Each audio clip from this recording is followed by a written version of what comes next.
This show is intended for adult audiences. You know, people with bills, backaches, responsibilities, and a functioning sense of humor. It contains strong language, stronger opinions, and the kind of jokes that might send the emotionally fragile into a full-blown meltdown. If you're easily offended, perpetually outraged, or think words are violence, this is your cue to clutch your pearls, grab a blankie, and sprint to your nearest safe space. Or, you know, just get in the sea. We won't miss you. For everyone else, buckle up and let's have some laughs. Rated D for dickhead. You are coping and seething. You just can't accept what you're seeing. Yes, you're coping and seething. The truth it is scalding, and now you are molding and coping so hard. Coping and seething. Hello, you dirty little boys. Are you interested in my body? I'm gonna come. Nice tits. A real setup of donkers. Packing some Doban hunkeros, Baghanaga hooks, humongous hungalonga no logangas.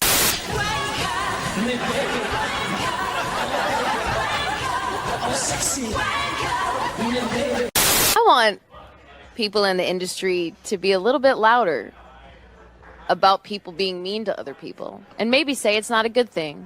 I don't really care, Margaret.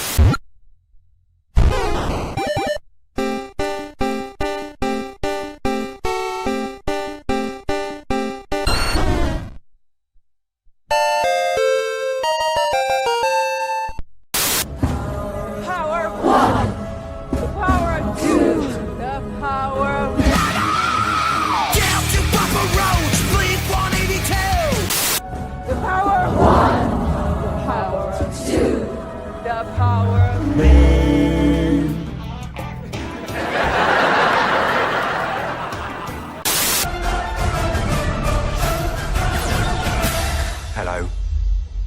I'm off. Basically, run. What's going down, babes? Show me the lovin'. Silence! You are too gay to be the doctor! I'm wonderful, and I'm the most amazing person in the universe. Exterminate!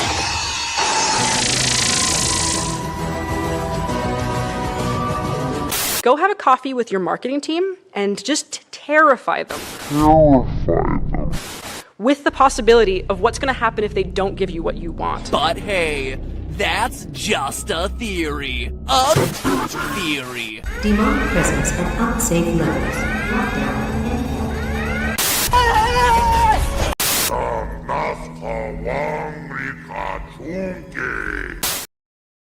I'm afraid I've got some bad news.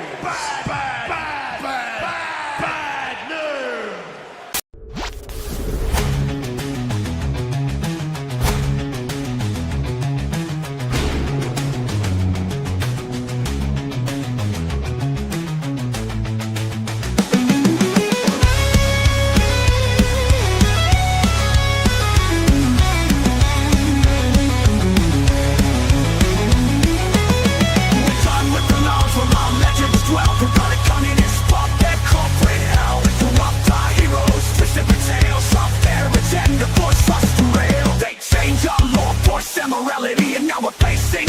Mortality. They lost the plot, we'll take a stand. These corporations must perish when we claim our land. Enough is enough, we've drawn the line. We'll take back our stories, a spark divine. The will of the fans, a storm on the rise. We won't be silenced by the hollow lies. We claim the legacy, break the chains. These companies must die for our world to remain. They can't take our passion, we're holding the for every fan stands protecting the will to create. We are the true keepers, the defenders of lore, and we won't stop.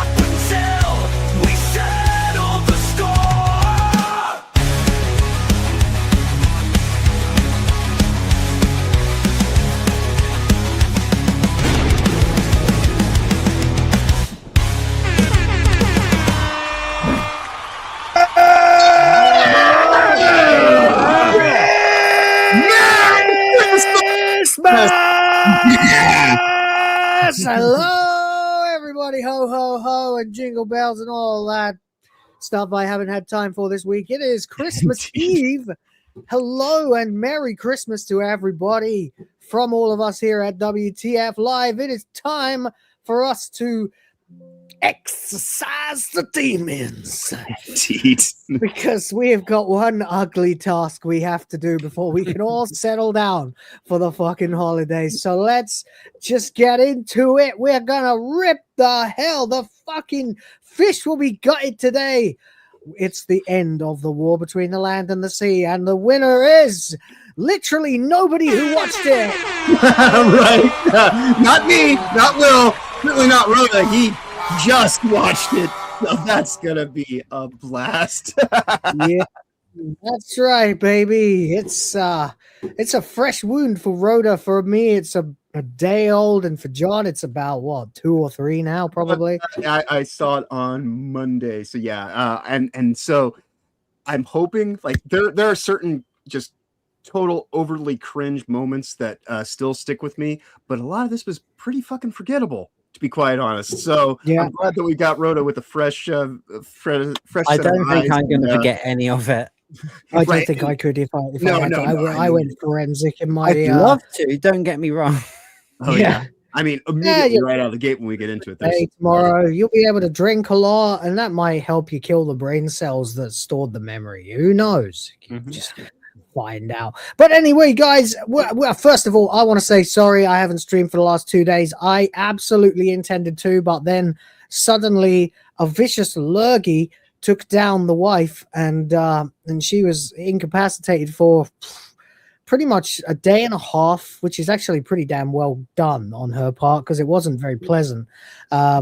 So I couldn't stream yesterday because literally I was dad mode. There you go. That's it. Someone had to make sure that she was okay and the kids were okay. And so I was editing instead because I got to make sure I got videos for all you guys to watch while I'm going away for their christening. So that's where I'd been. Apologies. I did get permission to stream this evening, even though it will be after midnight by the time I'm finished. So I'll be rushing out of here to go and wish everybody a Merry Christmas there and then. But in the meantime, we do have a task to accomplish. So let's get into it. Intros first. John, what's going on? Obviously, it's Chris. How are you? Indeed. So my space heater died. Thankfully, it was 70 degrees the other day. It was 50 degrees yesterday, and it's scheduled to be 70 degrees today. So, but I do live in the Midwest, so at any point in time, it could change like that in an instant. So I assume that my gift to myself this year is I'm going to get a new space heater along with some groceries. But other than that, keeping it low key, amongst all the mini games people have me playing and whatnot, because I do appreciate all the gifts I've received. Fallout 2 or Fallout Season 2 just started, and Heavenly Jester, he asked me if I could play it again so that I could talk in depth about it between the comparison of the show and the game itself. So I started that yesterday at about 5 a.m. when I found out that we weren't going to be doing the show. And then I played it for like the next 8 hours. And then when I went to go to sleep, a whole bunch of X drama played out that I won't get into here because it's pointless. But I stayed up for about 24 hours. Buddy. Yeah, I was up for about 24 hours and got a good bit of sleep finally. Right before midnight, I fell asleep. And so I woke up bright and early.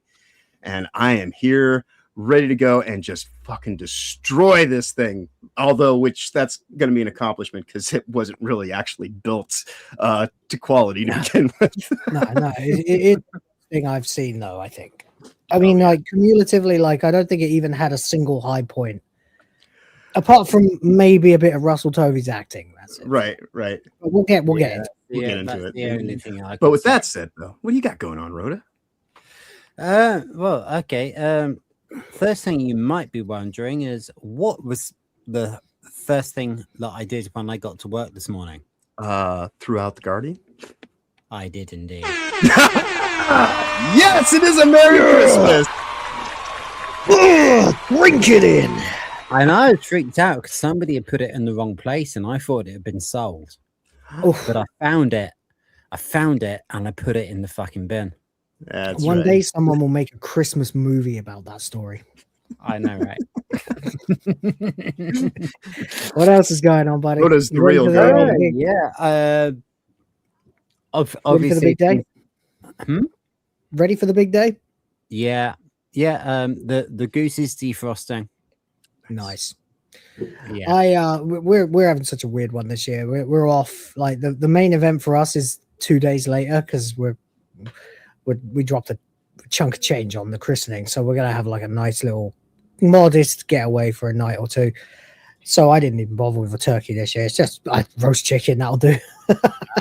Cool. Yeah. Right. Yeah. Yeah. Anything else? Yeah, I've been doing some stuff. I've got a Christmas song that's gonna be coming out sometime in the next few hours, probably a couple of hours after the show. Nice. Which Nice. I'm actually really, really pleased with. So, and I'm also really pleased with someone the should be. Huh? We haven't heard it yet, so we're glad you are. Yeah. I mean, I've played it on my show, and we also played it. We also played it on Noise's show, but the video's not done yet. But I'm going to actually like properly put it out when the video's done, which will probably be about 2 hours after the show. Cool. Nice. Yeah. Yeah. So yeah, all good really. Sounds great, man. No complaints. Apart from this bloody TV show that you made me watch, which is an absolute pile of fucking They shite. made me watch it, you know. So That's right. shit rolls down the hill. That's right. Shit rolls down. You know, I said I'd do my bit. You know, if we're gonna do this shit, I'm gonna be down for it, and I am. But bloody hell, what a commitment! Yeah. That is an hour of my life I am never going to get back. I know, right? It sucks. right. Imagine if you'd watched every single episode of Doctor Who since the fucking the RTD2 era began. I was just Yeah. celebrating the fact that I've finished all of the shit that he made with Disney now. Yeah. And like, well, okay, yeah, we get an epilogue next Christmas, but that ain't gonna be Disney money. That's gonna be something else entirely. And it will be curious to see what they're actually capable of, considering they outsourced the financing for the last 2.5 years of Doctor Who. So I was just personally glad to be at the other end of it. Like when I sat down to watch, what was the I watched the specials, but I didn't review them. So when I sat down to review the fucking Goblin one, the Church on Ruby Road, oh man, it was like being at the base of Everest. Well, now I'm on the top, motherfucker, and I got immediately hit by cringe and fell off the other side. So I died, but it is what it is. Anyway, speaking of Christmas songs, we of course have Christmas titties for all of you guys. If you want to help us, Yeah. to hit Tits the goal. season, everyone. Tis the season to deck the hose, and indeed, we would very much like that if you don't mind. It's been a couple of days, so I'm a little felted, but you know. But speaking of which, Mr. Sardok Spamfish has shown up for 5 of the the Queen's pounds, because fuck Charles, man. Every single person of, you know, that's intelligent, hardworking, ambitious, had dreams and goals, has abandoned England in the last 200 years. Yeah. He sure has. Everybody has, except everybody except me. But there you go. Anyway, and we appreciate you, Sardok. He says, "Yay for winning the Guardian." Can time. I don't have a can, but I can give you.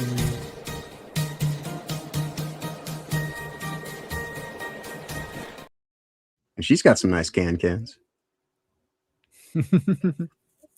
There are indeed 2 cans there. So Oh, Will, I think you're a little muted. Because the fucking clip didn't play. Oh, So- it played for us. Played for us. Yeah, I saw it. Didn't play for me. The screen went blank. You found a new way to felt me, StreamYard, right before my subscription ends. That's right. Goodbye, StreamYard. I ain't renewing that shit, man. I already right. paid for it. EVU, whatever it is. Yeah, It's EV called. Mox. I don't know. That's the only thing that, well, I have a few little kind of nitpicky things. But the hardest thing to deal with is how do I even talk to this about people? What is it? What is its name exactly? Yeah, there's the most annoying thing about it, definitely. Hopefully that is the only annoying thing, because I can read you a list as long as the fucking list of holds that Chris Jericho knows of ways that StreamYard has pissed me off in the last 2 years. So if the worst thing about EVMux is that no one knows how to pronounce it, I'm pretty sure we'll get through the other end. In the meantime, I've been thank getting you. on quite well with it. Like That's my good. my last several streams I've done with it, not really encountered many problems. Some people's browser it doesn't work with when you try to invite them on. That's the only issue I found. Yeah, I've been using it for a year, and most of the issues have generally been minimal. And when they do happen, it's usually some kind of API break that happens because They do seem to be the platform.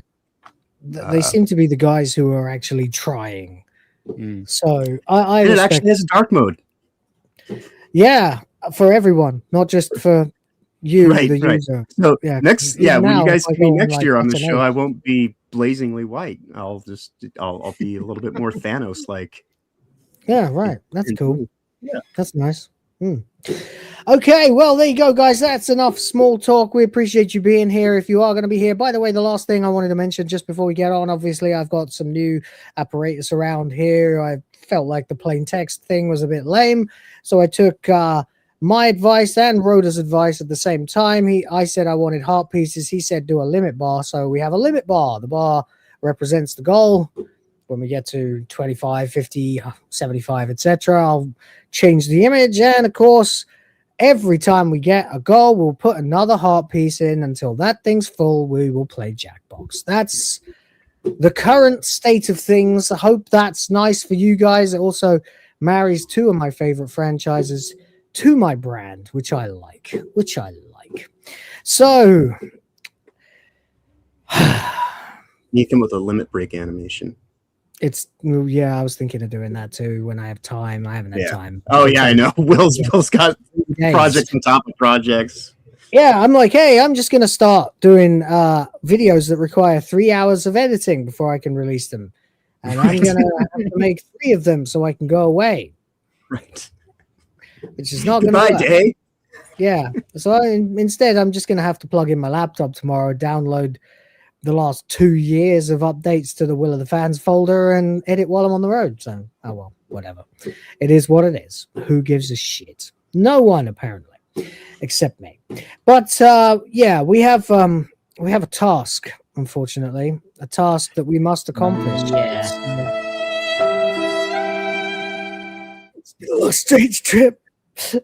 It's been 1 week since you looked at me. No, that's the wrong. It's been a hard day's night. No, it's been a long time getting from there to here. Yeah, it's been a long and winding road that leads to your door.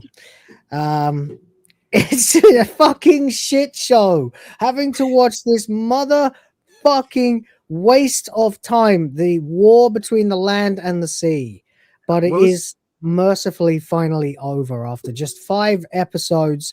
The final death rattle of RTD2's Disneyfied Doctor Who, featuring all the felts he can possibly deliver to conservatives, non-progressives, and just basic normal people, is finally over. It's over. You know, I recall last week, Will and I having our conversation summarizing the state of things. They said, I don't know how they're going to finish this thing. But you know what? Because we were like, I can't imagine that they actually are. It's probably just going to be like really contrived and like, you know, like shitty pacing and like some very cringe moments. We were all right about everything that we've thought about this show and said at various points. All of it came to pass exactly. And they did extend it out for like another 10-15 minutes. Yeah, it was an extra long episode. Yeah, and God, was it just absolutely pointless. Yeah, I mean, the biggest takeaway I have, with the benefit of a little distance from it, which I had at the time, but I have even more now, is that Russell's goal in making this show was to propagandize as much as he possibly could about environmentalism, anti-capitalism, socialism, trans culture, transhumanism, and basically in every possible way he could do everything he could to tick every single leftist box. Yep. And yet in actually telling the story, what he's done is teach us the opposite lessons. Yeah. Because unlike what Russell would like us to think, because you can hear the music, you can sense the way that the scenes are coded. We're supposed to be appalled by the outcome of the episode. But I'm a human. I'm like, buddy, I'm a Homo sapien. I don't give a fuck about these guys. They're trying to kill us. Yeah. Fuck them. Fuck them for the Emperor, mate. Yeah. For the Imperium of Man. I don't give a shit. I have to choose between my life and my family's over some fucking, some fish wankers. Yeah, I don't give a shit, man. Like, seriously, I don't give a shit. So when the final nail does sort of get hammered in, and the resulting carnage that happens to Homo Aqua, I was laughing. I was like, oh yeah, dude, fucking don't mess with us, you know? Yeah, that ending song. I love Tom Petty. I love Tom Petty. I love, It's Good to Be King. Petty. It's a great song, but it's not Tom Petty, and that was a giant disservice to a great song. That is some gay version of it. It's like some gay. And there was a version of Heroes by David Bowie as well. Yeah. And that was like, it's all this sort of namby-pamby lo-fi bollocks. Yeah. I mean, it don't work. It was so bad. Like I'm trying to invent new words for it. Right. Yeah. Right. It was gay water, dude. It was bollocacious. It was twat-tastic. Sardoc says, but I'm a fish, a special kind of fish, a spam fish. You wound me, gents. Well, hey. Yes. No, spam fish are accepted, buddy. Yeah, you didn't try to kill us. Yeah, you're not. Because this is the thing, right? The stupidest possible thing that Russell T. Davies could have done. By the way, thank you. Much appreciated. The stupidest fucking thing. Oh, wait. I have to play the thing for 5.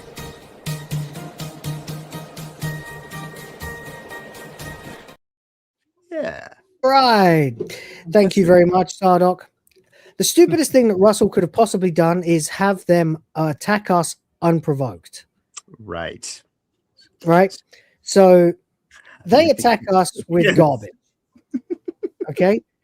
Then a random rogue enclave bombs a meeting with them. Right. So then they decide they're going to melt the ice caps, which means human extinction is nigh. Right. And of course, the drop plot thread. Prepare for rust. Oh yeah. They're threatening. And then nothing happens. Nothing. Nothing. Absolutely. They have multiple ways to fucking felt us. Hello, Osaka-chan. Nice to see you in the chat. Hey, Merry Christmas. Merry Christmas to you.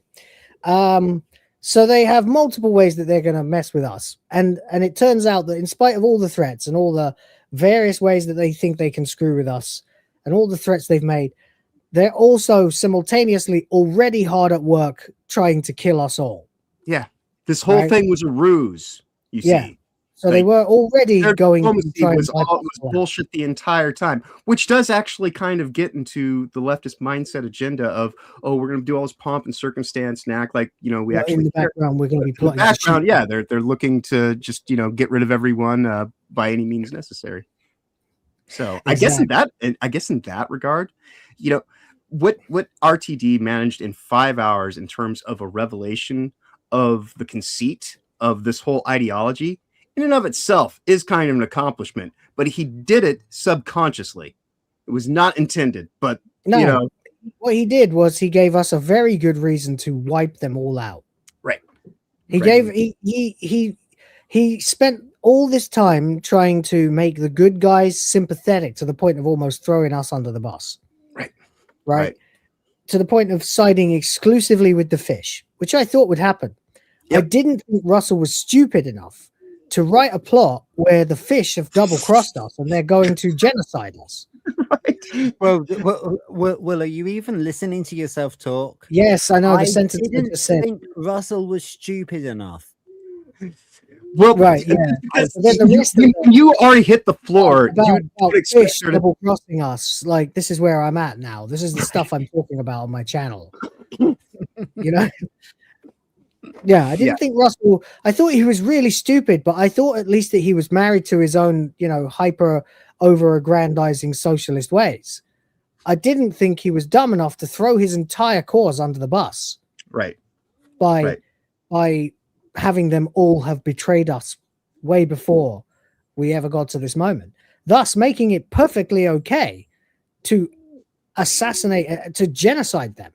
Right. Like, what kind of dick would feel bad for them when they're already trying to kill us all? Right. Their intention was to flood the planet, and that was evidently their entire modus operandi since before the opening scene even began. This was their grand plan. They were going to siege the planet. Yeah, they were literally going to wipe us out. They'd already begun the process of wiping us out.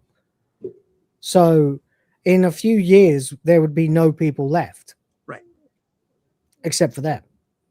So at that point, it's like, well, given this revelation that you've told us about, I now feel entirely justified in supporting Team Severance. Yeah, here's the sad thing about it all. All right, so remember, like in the '90s when Waterworld came out, and at the time it was the most expensive movie that had ever been made. This is the prequel to Waterworld. Yeah, it is. Yeah, that's what it is. Yeah, except we killed them all. Except we killed them all. Yeah, right. But the thing that gets, I don't want to give anything away, but if you know about Waterworld, you kind of understand where this is all leading. And we've said, actually, we predicted as much because it was blatantly obvious how this was going to end up. This is Bromeo and Halibut, a war between the Montagues and the Capulets. That's all this has ever been. And it is time to get in the sea and just fucking gut this fish. Dramatic Allure is here with Australian $7.99. Thank you very much, dear. Unfortunately, bittersweet. She says, Merry Christmas. Missed you guys. We missed you too, dear. It's nice to see you. Hope you're having a lovely beginning to. Well, no, it is for you. It's already Christmas. Yeah. I was gonna say we just crossed over. It'll be like 1 o'clock in the morning there almost, right? Well, Merry Christmas to you, Dramatic Allure. Found out my endo looks to be spreading to my stomach. Been warned they might cut out some of my stomach. Yay. Ugh. Oh, doctors, man, they fucked you. They fucked you really bad. That is so awful, dear. I'm so sorry to hear that. I hope you manage to have the best possible time that you can have this year for Christmas. And obviously, much love. My wife sends her love to all of you guys as well, both panelists and audience as well. And just have as good a time as you can. Thank you so much. We really appreciate you. Really.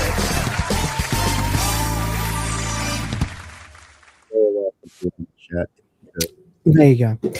All right. Shall we proceed to the actual episode? Let's get into this thing.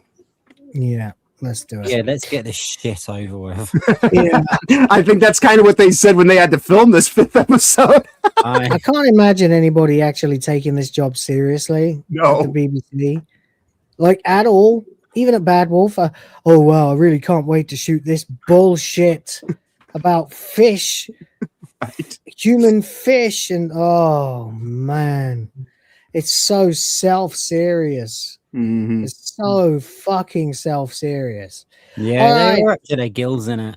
Oh, sorry, I'll scale it down. I'm not starting that shit again. Okay. Reel it in, Rhoda. All right, Mr. Fishman comes out of the water. Meanwhile, we get to see. Oh, wait. No, we don't, because it's not doing the thing. StreamYard, Yep. you are Don't eternally. get your fuck the BBC. Nah, I don't need that. I'm not going to play any of it. Cool. What I am going to do is get very angry with my video player because it refuses to be. Well, not my video player, but my StreamYard, because once again, it refuses to update. So, it's the recap, there's the fucking credits, and we're back. Yeah. Right. Mr. Fishman gets out of the sea at some coastal town somewhere. And someone Everybody has their dogs.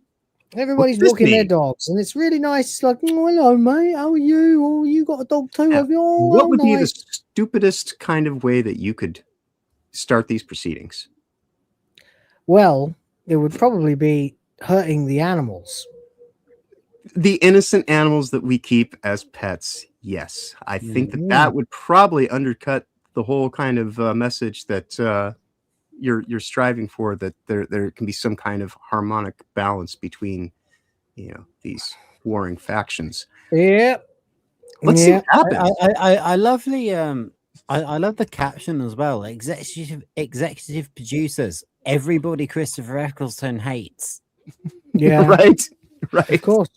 Like, we're Of course still it is. here. Of course it is, man. Of course it is. Hang on, let me Yeah, no worries. let me get the subtitles on the screen. Stupid thing. So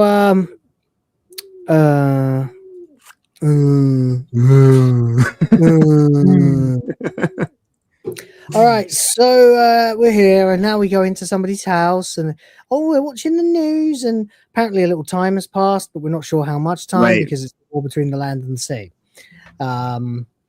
Is it So 6 we weeks? have it's another dog. It's another dog, Well, that's guys. the thing. What could all this mean? I know, right? What could it possibly mean? Well, this guy has got a couple of conch. things he wants to tell us. Nice conch shell here, and he's gonna make a big sound, and then all the dogs go fucking nuts, and they go running down the streets. God knows how they got out of the houses, by the way. This is literally a leftist dog whistle. Yep.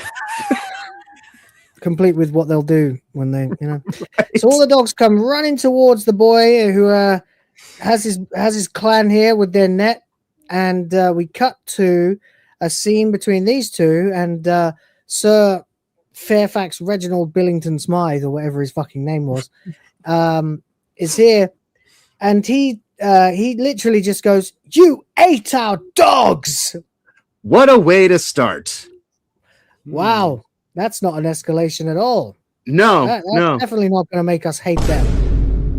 Right, because that certainly didn't escalate the tensions here in this country that we're dealing with the legal immigrants, where they're eating the dogs, they're eating the cats, and that's exactly what this is supposed to be about. There's so much virtue signaling, leftist dog whistling. It's like just And then they eat our dogs. subtle. Yeah, they eat our dogs, quite literally. It's like it was written by a fucking child. And then in this scene, the next thing that gets said is absolutely, completely unjustifiable. You eat fish. You motherfucker. Our fish. dogs You are eat domesticated. fish.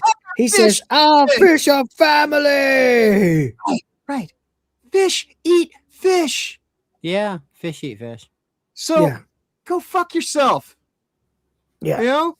You fucking moron. It makes as soon as that line, we're not even 3 minutes in at this point, and I was like, oh, for fuck's sake, this is gonna be the worst hour of my life. Yep. Anyway, then they have a nice little note here from the ambassador of Vietnam, who wants to make it clear that objecting to people eating dogs is racist.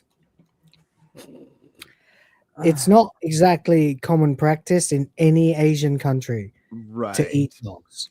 Right. Just to be clear, they do not eat dogs in the Philippines, but they do sometimes in Vietnam and South Korea, I believe, maybe Thailand, but particularly Korea, I think. Although So for are some they- reason he's gone on Vietnam. I guess what they exactly don't is piss off the Koreans. Russell's So virtue signal here? ham-fisted. Yeah. Yeah. It's madness, isn't it? And no one cares, which is funny, really, because no one cares when they say something's racist. Then we get Kate's mind. I'm skipping this, right? I don't give a shit. Yeah, right? this is Kate's in another therapy. mask off moment. Kate is a villain. Kate Lethbridge Stewart is a psycho. Yeah. She is unhinged. She is psychotic at this point. Yeah, a psycho or a sociopath. It maybe a little of both. She is yeah, she was certainly a sociopath. Yeah. Yeah. She has certainly lost her empathy. Yeah. That much we can say. Like in the last series of Doctor Who, she was ready to execute that comrade guy just because he had managed to get into the building and had a gun. But because he was supposed to represent the right wing, she was ready to fucking execute that motherfucker. Yep. She was ready to electrocute him to death. Right. And to be hunted by an alien creature and all this kind of stuff. And but you know what this is to some degree? This is foreshadowing to how, guys, big shock ending. What do you think? Yeah, oh god.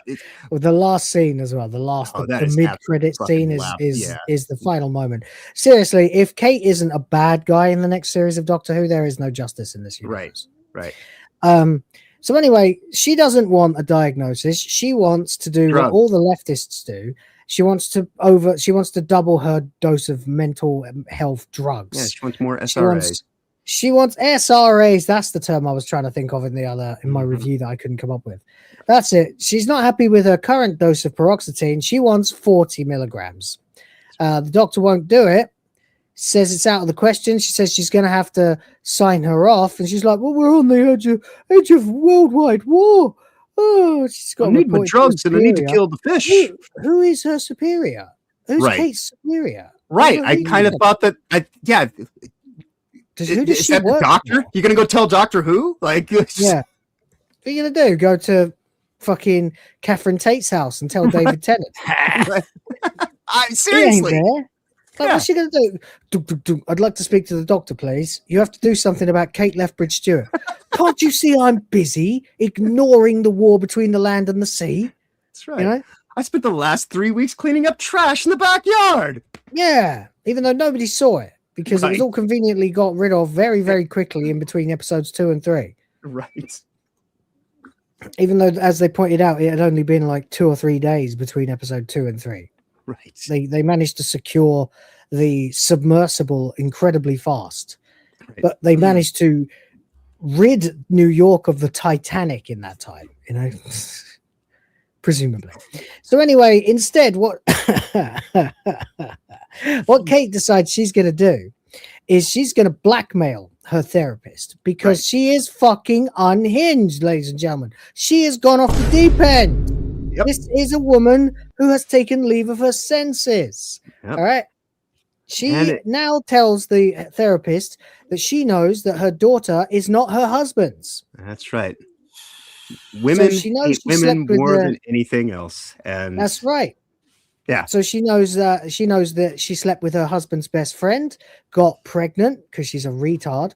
Then the best friend buggered off with some Jillian chick. Mm-hmm. And then she's basically been lying to her husband for however many years. Yeah. And her daughter this entire time. So she says, prescription, please. And of course she gets it. Yeah. Which is great. So now we have an over-medicated, borderline schizophrenic, certainly, emotionally unstable. Kate obviously Lethbridge, corrupt. Very corrupt. And further than that, incredibly left-wing, as we'll find out. Indeed. Definitely opposed to the Albion Party. And this is the first 5 minutes. Yeah. Well, in another scene later, she says that lot will get in with their anti-Aqua legislation. And it's like, you mean the Albion Party? So you're taking political sides as head of the International Unified Intelligence Task Force. You're making decisions based on politics, are you? A designated neutral third party organization. Yeah. Okay. Well, and you're basing your decisions and your tactics on your incredibly left-wing policies. Right.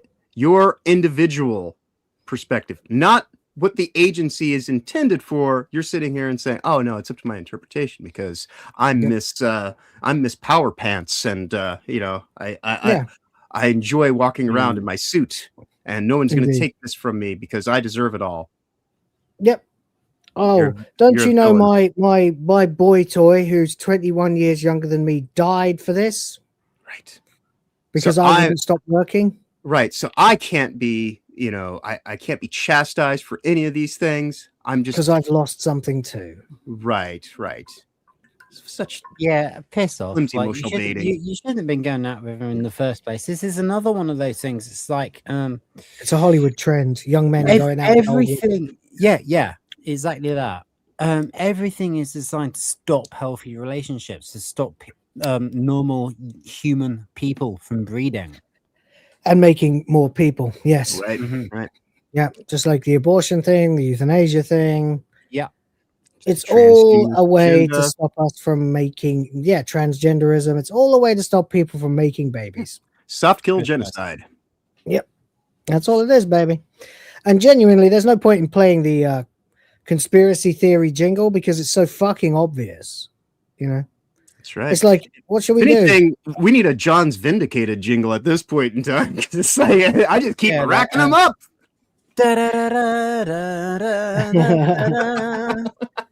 Yeah. Meanwhile, we have an incredibly damaged and psychologically scarred Barclay Pierre Dupont here, who is being pushed into the water repeatedly and Constantly having scans. scratching at his neck. Yeah. Yeah. All the way through. Yeah. The entirety of the episode. And so that even means to some degree that this Accord bullshit, it's already happened. It has already happened. And it was evidently when a man fucks a fish. When a man fucks a fish, everything goes to hell.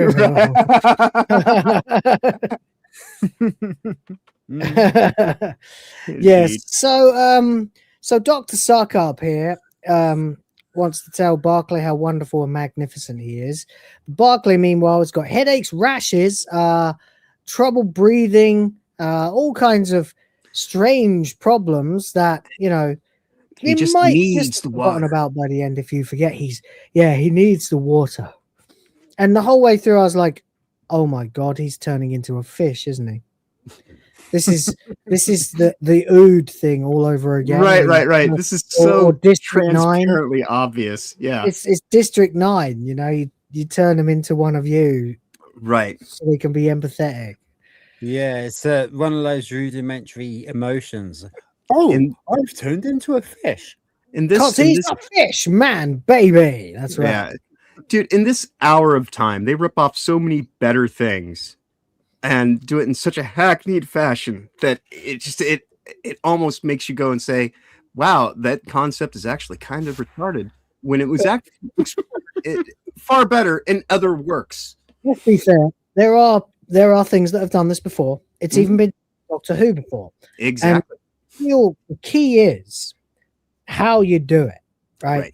You've got to surprise people. Like, I don't think I was genuinely expecting our boy to turn into an alien in District 9, and I don't think I was necessarily expecting Percy from Blackadder to turn into an Ood in Planet of the Ood, Right. And that fucking creeps me out. Right. But this, I'm like, we talked about this back on episode 2 or 3. I know. You see, a better ending than we got would have been if he had met up with Salt and she'd laughed at him and said, yes, I tricked you. It was all a way of making you into one of us. Now you'll have to empathize. Right. Which would have been stupid too, because there's no one more empathetic than him. Right. Right. Yeah, this whole storyline hinges on the crutch that Barclay is a sympathetic enough character that you're just going to go along with because you empathize with him, and you want to think just like this is hive minding 101. Yeah, they expose you to a lot of people who think the same way, and they happen to all be the good guys, and they also happen to have several characters from Doctor Who show up who also think that way. And then you have some cartoonishly evil Machiavellian plotting Dick Dastardly style villains who all think the opposite way, and you portray them as scum with like musical cues and editing to make them look like the worst scum that ever lived. So that no matter what you write, the takeaway will be that your political perspective is correct. It's propaganda. That's literally the definition of propaganda. Whereas one of the greatest TV series in TV history, and this is me saying, this is like everyone, Breaking Bad is about the lengths that a man will go to take care of his family, and he turns into an absolute fucking monster. Yeah, until at a certain point, you as a viewer notice that it's really not about his family anymore. Right, because now he's caught up in all this. It's about himself. Right. It's about him getting revenge for the ways that life fucked him. Right. And he becomes an absolute fucking monster. Yeah. And mass murdering psychopathic monster. Yeah, it's not even slightly debatable. But that's successful. You know, because you're willing to kind of go along, oh, this guy's got, terminal cancer and he's just trying to set his family up. You're 5 seasons, not 5 episodes. Yeah. But this, not that I'm doing this a favor by saying that. I'm saying it was a retarded idea to try and do this plot in 5 episodes. Oh yeah. There's no way. No chance in hell. Barclay has changed almost every single episode. Yeah. He's a different character within episodes from scene to scene, much in the same way that Salt is. She's been, I think, 7 different characters so far. Same with him. Yeah, well, I mean, the big contrast with Salt is that at the beginning she was all this sort of mythic, hyper competent, girl bossy, domineering powerhouse. Throwing her eggs on the ground. And then one evening with Barclay, not even an evening, one 5 minutes, not even 5 minutes, not even that. Like literally 2 minutes in a tunnel talking to each other with no one around. She's a 16-year-old girl. Yep. Who will dedicate everything about herself to save him. And why? Because it was love at first sight. I'm gonna live in waterfalls. I can live in waterfalls. Yeah. Oh my god, that was so cringe. Oh mate. Your glass is so fabulously, oh my god. Right. So retarded. And it's the rust was all right. So because they dropped the plot through the rust, obviously, or they don't understand that rust is supposed to affect metal, not glass. They think they can rust anything. So we know rust is literally metal. But whatever. Anyway, this is the thing. Barclay is now, unfortunately, he's gone through the beta cuck's journey. Yep. He is now at the end of the beta cuck's journey, where literally he can't remember anything he ever achieved in his entire life. He's iDubbbz. He's iDubbbz. That's right. You used to be competent. You used to be good at your job. You used to provide for your family, and now you're completely obsessed with one bitch who ain't worth it, and now she made me so special, and now she's gone. I'd like to think that if iDubbbz was to divorce Anissa, first of all, what could she take half of? They're broke. Right. But secondly, it would be he'd probably go back, I hope, to being himself. I would hope in time, maybe. But go back to being edgy as fuck and stuff. Yeah. But anyway, that's not the point. The point is Barclay's useless, and he hates his life because there's permanently people outside. Now people are polarized by him. They either love me or they hate me. I know, it's insane. You also get this. Look, drown yourself. You're a hero. This is all your fault, traitor. So you've got these people. Right. And they're all just standing next to each other. Yeah, they're not arguing with each other. Ideologically, signs like they clearly all got different perspectives. Like they were written on after the fact. Right. Yeah, obviously. So they don't even know how to do divisiveness correctly. So they're holding up these signs, and one of them is a positive sign, and the other two are negative signs, and they're standing next to each other, and it's like, why aren't you two like trying to kick each other's heads in? Is this what Russell thinks protests are like? Because he obviously hasn't been watching much of the news lately. right? The irony being that the one who's in support of all this leftist claptrap is in the middle of two supposed group of hateful people, and they're just doing their thing and left not the remotely fucking road. bothered. Yeah. Yeah. So again, who are the ones that are the extreme? It just proves that Russell doesn't actually know anything. He doesn't know what he's talking about. He hasn't got a fucking clue. Right. Not a clue. It's absolutely bizarre. Rhoda, you saying something? Sorry. Oh, sorry. I was just saying that, like. Is that me? You might not be able to hear him. That's me, isn't it? Something's happened. What's happened? No. It's just Will. I can hear you, Rhoda. Oh, okay. Yeah. I'm back. I'm sorry. Okay. Cool. Yeah, Russell doesn't have a fucking clue what he's on about. No. Yeah. He doesn't. He hasn't actually seen the things he's writing about. Right. Otherwise, he would know that there's no way these people in 2025 would be able to coexist. Right. They'd be kicking They should each be other's on heads different sides of the fence. If yeah. anything. They'd be shit on fire. Jesus this was the fucking case Christ. like 10 years ago. Right? You couldn't have Because this. literally, they should be visual storytelling, Russell. All right? I know you're not, but you have one side on one side of the fence, right? You have the other side on the other side of the fence, and then you have the neutral party that is unit, that is keeping the divide from clashing. Jesus fucking Christ, you retard! That's the plan, yeah. But no, you've got to have Kate as a virtue signaler, so she's got to take your side, which is a side on one side of the fence. Right. So, yeah, no, it's ridiculous. So basically, a lot of people will complain, but he's also worried that a lot of people might murder him. Everyone's worried that someone might be out there to murder Barclay, and it appears that his relationship with Salt has broken coverage. You know, so it's escaped containment, and now everybody knows that a man they can't put him in prison. And they can't let him go, so they've put him up in a 5-star hotel for free. I wonder where I've heard that shit before. Right. I'm sorry, this episode really pissed me off. And it should. It should for a bright. But whoever the guy is in the kitchen, best character on the show doesn't even show up. He's some dude in the kitchen who's like, I'm gonna send this guy a nice little meal, which we'll see here in just a second. Oh yeah, because he lifts up the thing. Enjoy your fish sticks, fucker. Fish fingers for the fish fucker, yeah, baby. And he even says, "Ha ha ha, very funny." Ha ha ha. Yeah. I'm supposed to finger the fish, not eat fish fingers. You know, like. Yep. Damn piece of shit.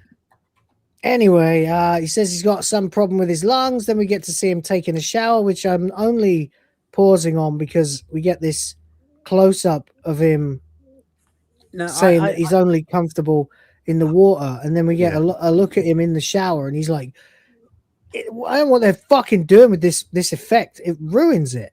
Right. I don't know what shot you've got there, but he was actually wearing his boxes in the shower as well. True enough. But it's also a weird thing too, because you think that if he loves the water so much, he'd just be letting it spray down in his fucking face, right? Yeah, well, better that than spraying out of his face. Right. We'll see that a bit later. Get to. Yeah. So anyway, it's about time for Unit to catch up with the dastardly deeds of Severance, or not Severance, of Las Clementi, who never get answered, ever. Never seen, never any indication that they were like literally they're in one episode, they're not in the episode, and then they're never mentioned again once the convenient people are killed. Right. Why even kill the boyfriend guy?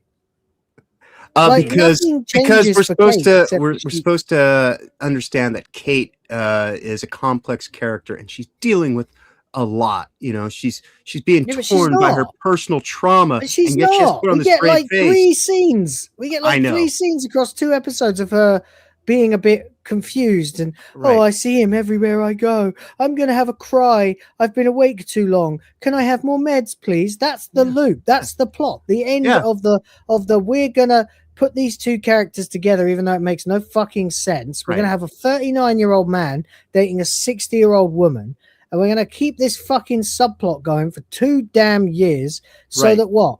Kate can point a gun at someone on the beach and take too much medication. Ooh, ooh, I know, right? Wow. If you think that's grand storytelling, you might be named Russell T. Davis. Fucking waste of time. Anyway, so there we go. She says she's going home, but then we got bad news. Mr. Black, super genius, shows up because they're all black. And he tells them that they've been melting the ice caps. Yeah, and we got our two handicapped people the ice caps right in the front of the shot because, can't be ableist. No, of course not. No. So Aquakind, as we're now calling them for some reason, the sea are melting the ice caps. Yeah. And you probably need to stop for a second here because holy shit, like.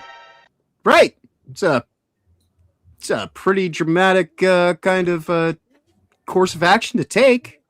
Yeah, apparently they are melting the ice caps, and they have been melting the ice caps for some time. Yes. So this, in other words, okay. Right. So at this stage, that what we've basically got to say is they've double crossed us. They are out to genocide us. They've never had anything else in mind. They have always been here to kill it's all us. a deception ploy, Yeah. To keep us preoccupied while they committed to atrocities. That is what this fella is saying. Yeah.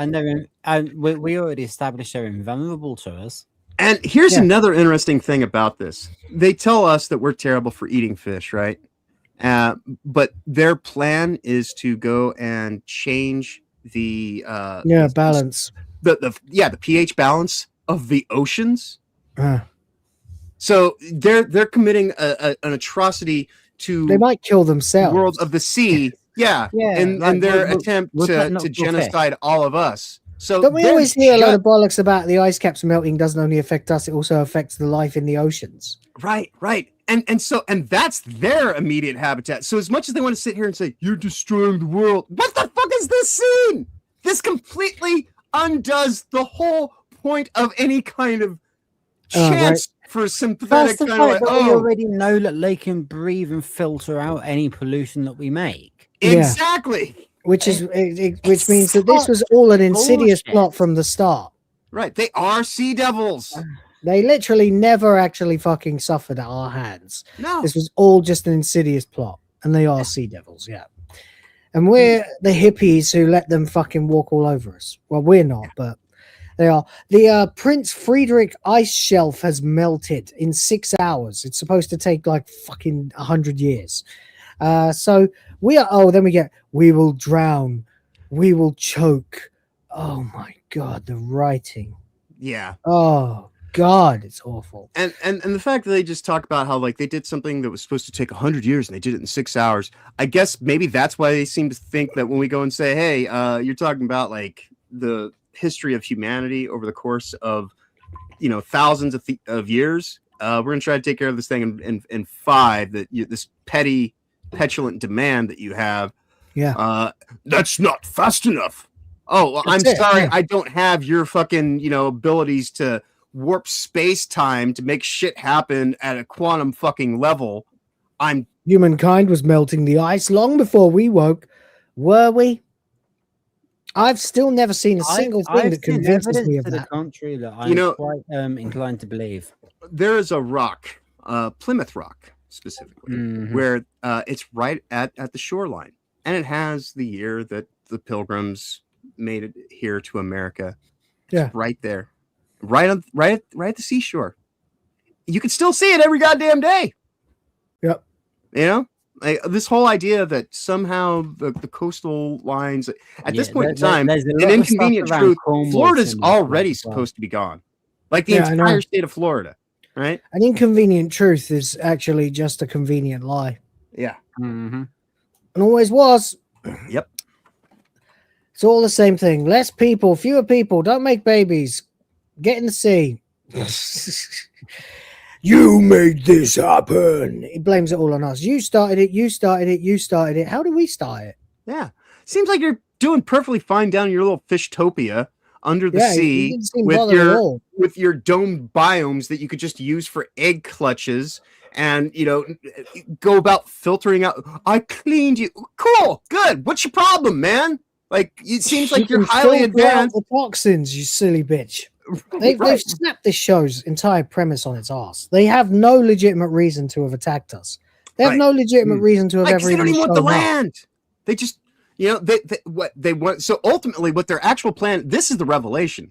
They wanted to flood the planet so they could have a bigger sea. So it's not about harmonious living between, one race and another, one species and another. That is the furthest thing from what this is. And we're not trying to dry up the oceans. Conquest. They're basically taking the playbook from Tony Blair, where you just lie that the humans are so bad and they have weapons of mass destruction. Yeah, this is literally a flood of infidelity taking place in their storytelling, but they want to sit here and act as though, no, this is just about being in harmony with each other and we are all one and all this kind of bullshit. Again, we're not trying to dry out the fucking oceans. We're 60% water. We kind of do have to have some level of balanced homeostasis. Are we perfect? Fuck no. No one's claiming that.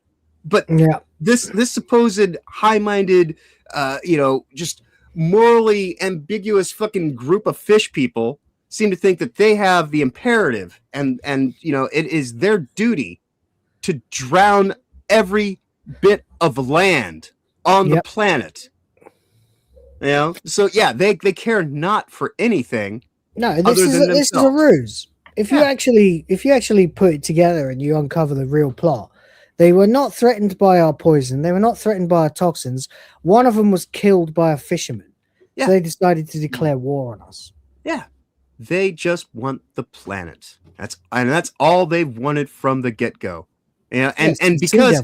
Yeah, and because, you inadvertently caught someone in the sea. Well, shit happens, man. I guess stay away from the border's edge. Maybe keep deep down in the ocean. Stay in your own homeland. Gee, I wonder what it is that I'm saying. But, the closer you get to encroaching a border with an opposing kind of ideology or nationality or whatever you want to call it, you might have some tensions and there might be things that happen, right? Mm-hmm. There you go. So they are now saying this was never a war. It was basically a purge. We are the dirt that gathered while they were away, but now that they're back, we will be cleansed. So this is genocide. Right. Yeah. And it always was. Right. So at this point in time, they're going to extreme lengths. So I guess we're going to have to as well. What could we utilize as a way to get at them? There you go. So we get into this gastropub, and now Barclay's talking to his ex-wife, who's the most based character in the whole show now, which is funny because she was a complete bitch at the beginning. Right. Every character has shifted. Every character is shifted. It's true. Oh, I mean, she went from having no respect whatsoever for Barclay to liking him by episode 2. Right, to being completely jealous that she now had to compete with a fish woman, and she completely felt it at the fact that she was right in her suspicion too. Yeah, because now we're on the other end of it. She's apparently they're having to live in isolation. Now have a new meaning for fishwife. Yeah, we are. Yeah. So now we're gonna have to. No, she's not a fish as well. No, she's just black. You're a fish. I'm a fish. Everybody's a fish. So anyway, evidently, because they are connected to Barclay, a problem that they probably won't have by the end of the episode. Yeah. They're going to have to live in a safe house too. Oh, it's okay. You're allowed to see us whenever you want. You have to believe me. That's the first thing I said. Oh man, what a mess. And then she says, based as fuck, well, Barclay, you fell in love with a fish. Sorry, but you did. Yeah. And that's right. That's kind of the long and the short of it. Yeah. Well, you did, mate. You did fall in love with a fish, That's why you don't stick your dick in crazy and you don't fuck fish. Yeah. Don't fuck fish, mate. Like, why did you even want to? Like, what's wrong with you? So he starts crying over how much he misses Salt. and they're all really, really nice to him. Like instead of you psycho. Right. And oh, by the way, he says, "Oh, well, I don't know, with the fish woman, I just had this connection." And she's like, "You said that to me once." It's like, oh, you son of a bitch. No, love. I said you tasted really salty. Oh, there you go. Said you tasted fishy, yeah. Yeah, that's right. So anyway, it turns out that actually his God is on his side. He's given him a doohickey that turns the cameras so that they just play a recording of him. And every night he walks past his guard and heads out and he to the makes sea. his way down to the car and he takes the fucking key off the wheel. I'm sorry, is that not the first place that Right. And anyone would it look? is literally off the wheel, not inside the well or anything It's like not. It's that. not magnetized to the inside of the Yeah, car. it's or not anything. in It's some just kind of sitting key on the holder. fucking wheel. Just a key By resting the on the driver's car door wheel. as well. If you there's fell four over wheels next to to that choose car, from. you'd see it. Yeah. So anyway, so he gets in the car and he buggers off and he drives all the way to like wherever the fuck, I don't know, Some coastline. Herne Bay. I don't know where that is meant to be, but probably Clacton or somewhere. And he gets over the fucking fence too. There's a hole in the fence. Yeah, convenient. There's no guard. There's no one guarding the coastline. Right. That during is a war between the land and the sea. right, and this is the place where the original point of conflict emanated when they That was had some island in Spain. Oh, you're right. This is that's right. That's right. So yeah, but even still, the fact that they have no one there, there's no, like this is Also, way I'm too- not convinced that this beach is in England. right. Yeah, Very true. And the other thing England really isn't is, known for its sandy when beaches. he runs down towards the water and he's throwing off his fucking clothes. I know. Like, why wouldn't you just take your clothes off and put them somewhere so you can Right. You brought a bag with you. Yeah. I assume the bag was first I'm going to throw off my rucksack, and then I'm going to run a bit. Yeah. Then I'm going to throw off my It's jacket. Then madness. I'm going to run a bit. Then I'm going to throw off my shirt. Then I'm going to run a bit. Then I'm going to Is throw it off my all- trousers. it Then I'm all going to looks run a bit. more Fuck off, televisually stupid twat. pleasing if you're a Right. superficial prick like RTD. So he jumps in the water and goes, so. To be Because, fair, calling out to if you you. jump face first into the sea, you will get salt. So at least That's he was true. right there. So he's screaming salt into the water, which is hilarious if you're out of context. Mhm. So there we go. Yeah. So, this show is fucking retarded, man. Oh, I got sea water in my mouth. Oh God, salt. salt. I was in so much pain watching this an hour and a half ago, and now we're actually like tearing it apart. This is the I'm whole point of it. laughing Yeah, through that's the the pain. only good thing that comes from this is the Yeah. aftermath. It's just tearing it to shreds and laughing at it. Yeah. It's just so fucking awful and horrible and shit. Like I really have never seen anything this bad before. Neither And have I. I watched Joy to the World because I was reviewing it for the Sense Fair. Mhm. I watched all of the fucking this RTD too. makes Joy to the World look like fucking cinema. Yeah. And that I was know what you mean. terrible. This makes Yeah. this makes the barbershop episode of Doctor Who look like fucking And I will say that if nothing else, like this is a nice confidence booster because now I'm like, you know what? I actually am really good at storytelling. I'm Yeah. not concerned about narrative design and like all this fucking ideological claptrap shit, just like, being inundated everywhere. No, actually think about these things. Where's this going? What am I trying to say here? And how do I go about doing that through a visual medium? Yeah. This. Well, I Not went like to work this is the morning and I answer, by the threw way. Guardian away. There we go. Yeah, you There's a did. better story. and I've done this twice now. So every night I call her name. And his voice has become more assertive too, by the way. Mm-hmm. So this is another thing that I hate about this show. How many nights have you been doing this now, Barkley? Yeah, how long has it gone on? Maybe How she's long's just a not piece that of into string? it. Yeah. How many days has it been since you told her Fuck she'll bitch. never swim alone. Right, and she's out there just swimming alone. Evidently, the threat that she had to deal with, as That's what I did. Yeah, in my like review. the threat that she's dealing with.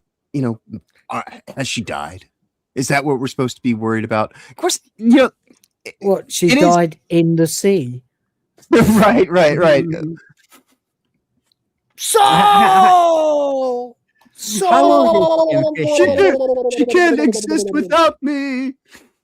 We were gonna Fucking swim retarded, together. man. I'll never hear anything back. I'll never see her again. Here's my ex-wife to give me a cuddle. Right. And my daughter, who's fucking trans and has a boy's name. Fuck this show. But of course, But then of it course is- we it find is, of out. course, a totally retarded idea in the first place, because yeah, sure, maybe you can turn off the cameras in the hotel. Right. Maybe you can stop unit from watching you in Leave the a place where room. they think you're supposed to be. But what about every other camera in the police state of the United Kingdom of Great Britain and Northern Right. Ireland? And have you ever considered that wasn't it convenient that the guy who guards your door went and Cut gave a you a hole piece in the of fence? tech? Yeah. Yeah. And did all this stuff for you? And I mean, they certainly wouldn't be setting you up. Definitely not. No. Nah, there's even a nice convenient hole in the fence for you to get over. Right. They certainly wouldn't be saying, hey, what's the weakest link in the chain of defense in the opposition? I suppose this fuckwad who's sitting here trying to, just sell out the Get human back race. into a I fish, wonder yeah. if there's a way that we could utilize this guy and weaponize him. Yeah, I wonder if that might be a our thing own we could ends. do. Would that ever be something that anybody that's engaged in game theory, also known as war strategy, would ever even consider? Probably And not. so, No. and so now we're here with the Legion of Doom, the good guys, by the way. The literal good guys of the entire story, as it's turned out. The French bitch and the American wanker with the guard from Barclays hotel room. Yeah. As he is reporting his behavior to him, and they've realized that they can go right ahead and use this to we to need get- a to delivery get vector. severance. Yeah. They don't want to be in the history books, but they're going to do it anyway. And so Kate shows up and gets this signature from the PM, which I was sure was going to be something. Like Yeah, she's this is tricked a- him this into is a signing nothing something. scene. Right, But it's right. literally nothing. It's just there so that Kate can ask him what severance is. Tell him it has been 'cause found in Sir no one Keith's- knows in all of watching this series. No one knows. Even the people in the show don't know what it is. Yeah. So she gives this whole good cop routine to the PM where she tells him, like, I understand the pressure on you is immense, but, maybe you need some help. There's always a way out. I can help you. Yeah, And would he you like looks- some SRIs? he I'm looks on a shit genuinely- ton. Right? Yeah, I'm fucking flying high right now, motherfucker. You want some pills? Yeah. Let's just get debased from our reality and Yeah, man. just You got any bean bags in here? Let's sit down. Let's cotch and chill, man. Like, smoke if you feel got nothing it. better. Got any reggae?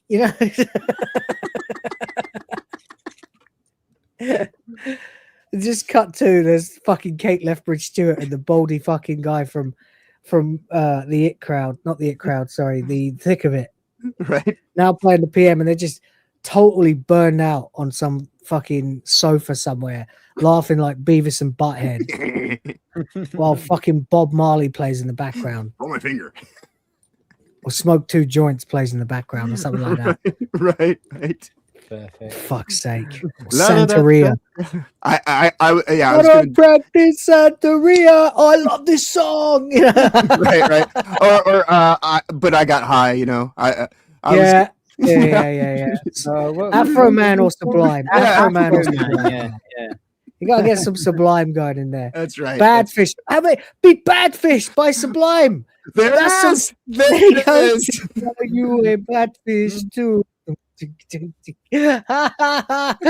There you go. So fucking Jesus. Well, this show, I man. know you have many things, but you should do a bad fish supercut and put it on Rumble because you can do that over there without worried about it getting. Yeah, I should do that when I have time. one day. Tell me how you are bad fish.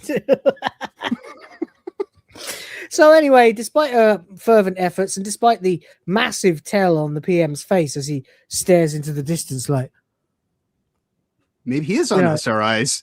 He turns around and goes, I don't know what you're talking about. So she says, good. And then she threatens him. She says, the economy will collapse in 6 months. She'll be voted out. Albion will get in with their anti-aqua legislation, which she doesn't want because she's politically biased, despite being the head of a multinational independent task force. War will begin. And then one day when you're out of office, there will be a reckoning with me. Yeah. Although I guess this is one consistent part of her character, though, is she does often threaten people needlessly. Yeah. Well, because she's losing her mind. Right.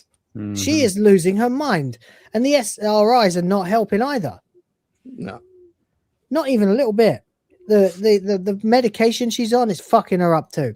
Yep. So there you go. Anyway, so now we get the text is received, it passed on, the order comes down to the guy. And so he gets his dinner, and he gets a much better looking dinner this time. He gets a nice burger and that's right. And chips, which looks like it came straight from a Weatherspoons pub. But anyway, in the meantime, it's worth pointing out that the guy switches the doohickey so that it no longer detects the things in his food. He scans his food, takes his pint, sits down and drinks his beer. And the guy turns off the cameras.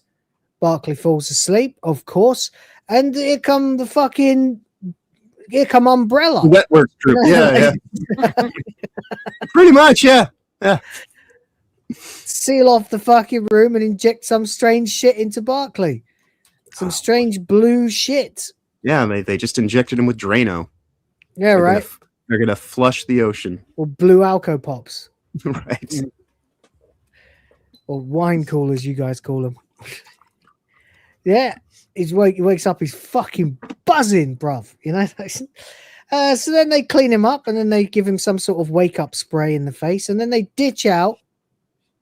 Now, he has only been asleep for, I don't know, minutes at most. Maybe 20 minutes, yeah. Maybe. Because I imagine probably even less than that. These guys are probably, like a NASCAR level event of surgical, we're going to go in, we're going to do this thing. Probably actually under 10 minutes. Probably under 5. Even though we probably saw it in real time.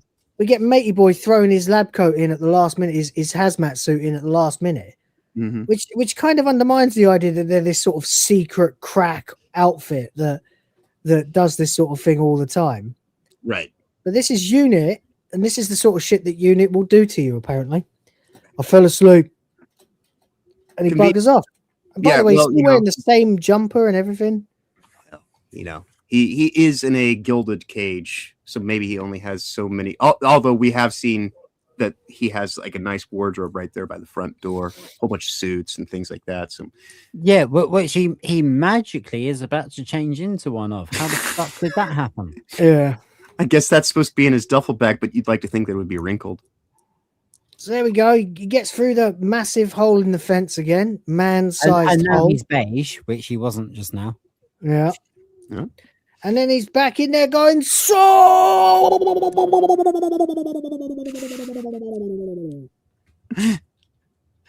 right. I tell you what we need to do. What we need to do, Will, for your show and for my show, we need to get him throwing his face in the water and screaming like that. Use it as a reaction when people lose their minds and crash out. But replace the audio of the cat going fish.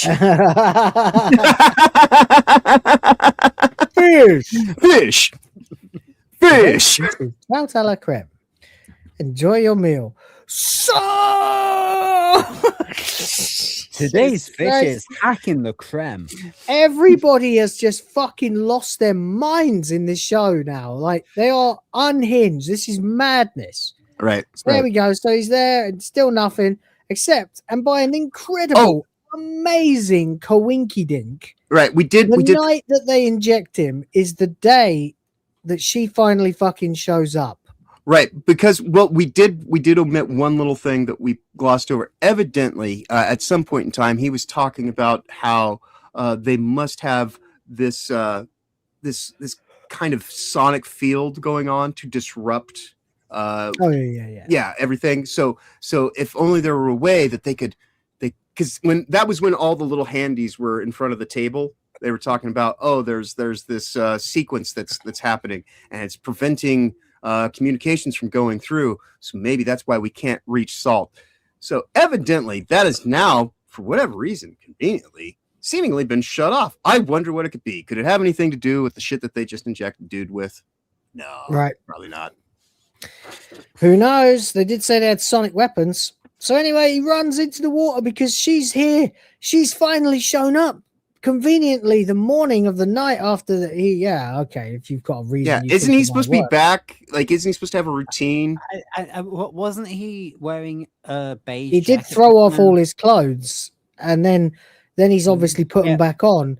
And this time she's here. He's run into the water without taking them off, which is funny because she literally laughs at him, and she's still teenage girl Salt apparently.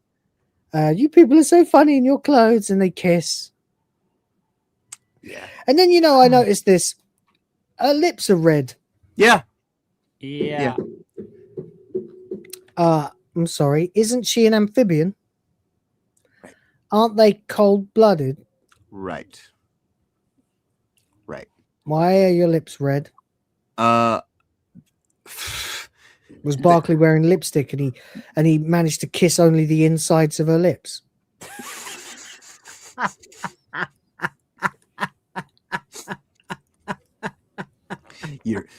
Stop asking questions.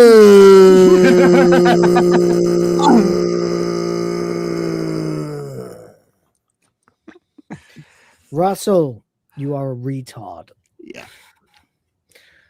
So now she's got red lips. Apparently. It's fucking ludicrous. Yeah. It's fucking ludicrous. I like, out of context, I almost want someone to bludgeon me over the head and knock out all of my memories of this show exclusively so that I can just watch my own reviews again and go, or just skip randomly between them so I can be like, what is this shit?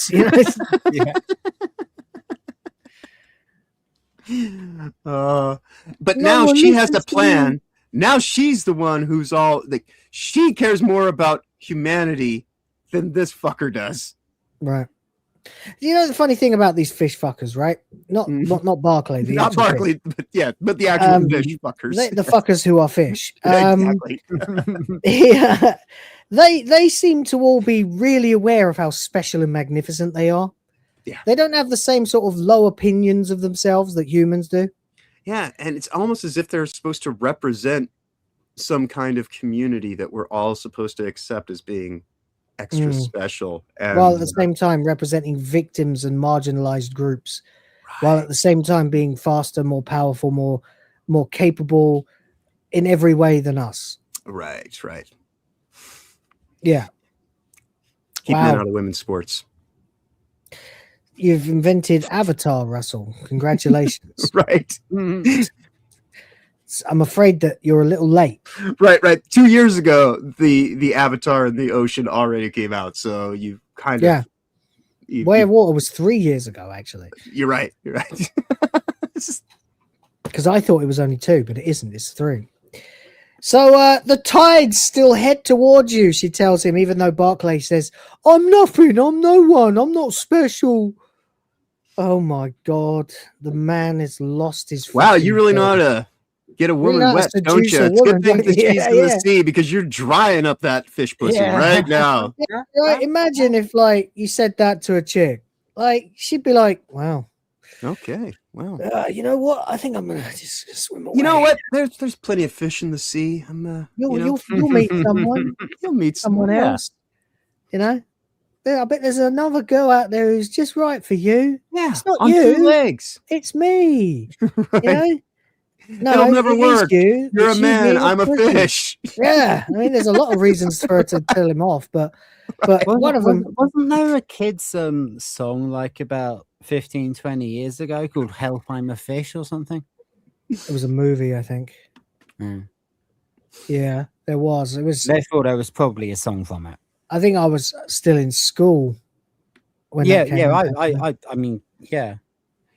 Like I say, 15, 20 years ago. 25 years ago, I think. Yeah. I think you're right, actually. Yeah, there was. It was some kid thing, but I didn't care about it because I was already like 18 or something. No, it's 2000. I was 15. Yeah. Would have been 15. Yeah, it's old school animation too. You know, I want to know something really interesting. Apparently, one of the characters was played by Aaron Paul. Science, bitch. Jesse Pinkman. More Breaking Bad references. Yeah. I think it's time for me to watch that show again now. Yep. Whatever. Anyway, there we go. So the tides still head towards you, Barclay. The Force is female, by the way. The Force is heading towards you, Barclay. It's you. This is like Ray telling Finn, huh? Finn. Finn. Anyway, there we go. Whatever. Anyway, so she tells him to ask for a cord, and if you ask me, it's a lifetime too late for that. Yeah, boy's already scratched his neck. Yep. Oh, please stay, please stay. Oh, women, don't you just love a man who... So you know what this means? Like, you know, the whole idea, because the Accord is something that she has already done to him, unbeknownst to him. So this is the plan then for them. This is the plan. We're going to sink the world under fucking water, and everyone's going to be fish people. Yeah. So Accord would be, we're going to come around and we're going to fuck you. So transhumanist agenda is for everyone. You either get in line or you get dead. That is how it works. Boy, did we dodge another bullet. And by the way, that's what they were angling for. What a beta. Mm-hmm. Stay, please. Fucking hell. An alpha fish and a Are you a man or what, Barclay? Are you a man, Barclay? How did you seduce this fish woman? Oh, Destiny. That was right. Yeah. Right. Fucking bollocks. So he goes again, the fucking arsehole. Unreal. Hey, James. OP is here. Says it will never work. You get acne. I get barnacles on my ass. That's what's funny. You mentioned barnacles. We might see those again here in just a few minutes. We will be seeing some barnacles in not too long, actually. Yeah. Because the deed is done. Yep. It all started with a little kiss. Thank you, James. It ends with one too, because he did indeed kiss her multiple times in that scene. Mm-hmm. Oops. Communicable diseases. The Vector has done his job. Yeah. So now he's off to talk to Unit, and there's just a whole bunch of jerking off Barclay going on in this. Yeah. Oh, I can put the word Accord into our messages. All right. Right. Yeah, we'll right. send Because that they're. out. And this is where they explain even further that they have been using these sonic systems to disrupt the fish people's communication. That for whatever reason, conveniently last night, they shut off. It seems. I wonder. Unit was in on it, mate. Exactly. Anyway, go on. Can I just quickly draw attention? Someone called Kirsty the Witch wrote something that really made me laugh. Instead of going out for milk and six, he got tartar sauce. yeah. Fucking brilliant. Very good. Indeed. That's like the third tartar sauce reference that the chat have made while I've been reviewing this in one way or another. Anyway, we do like our tips. So anyway, Barclay does this little speech. He's like, well, you know, we're Unit, innit?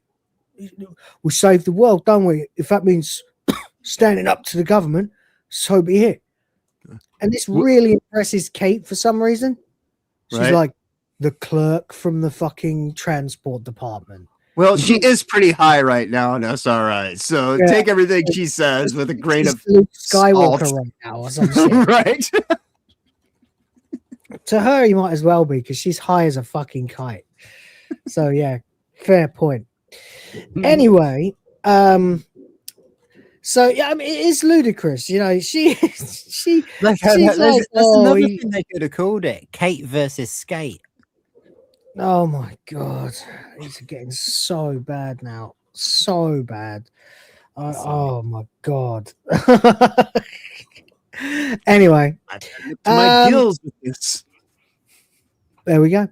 So anyway, as you will notice, the limit bar is now at 25%. Thank you very much.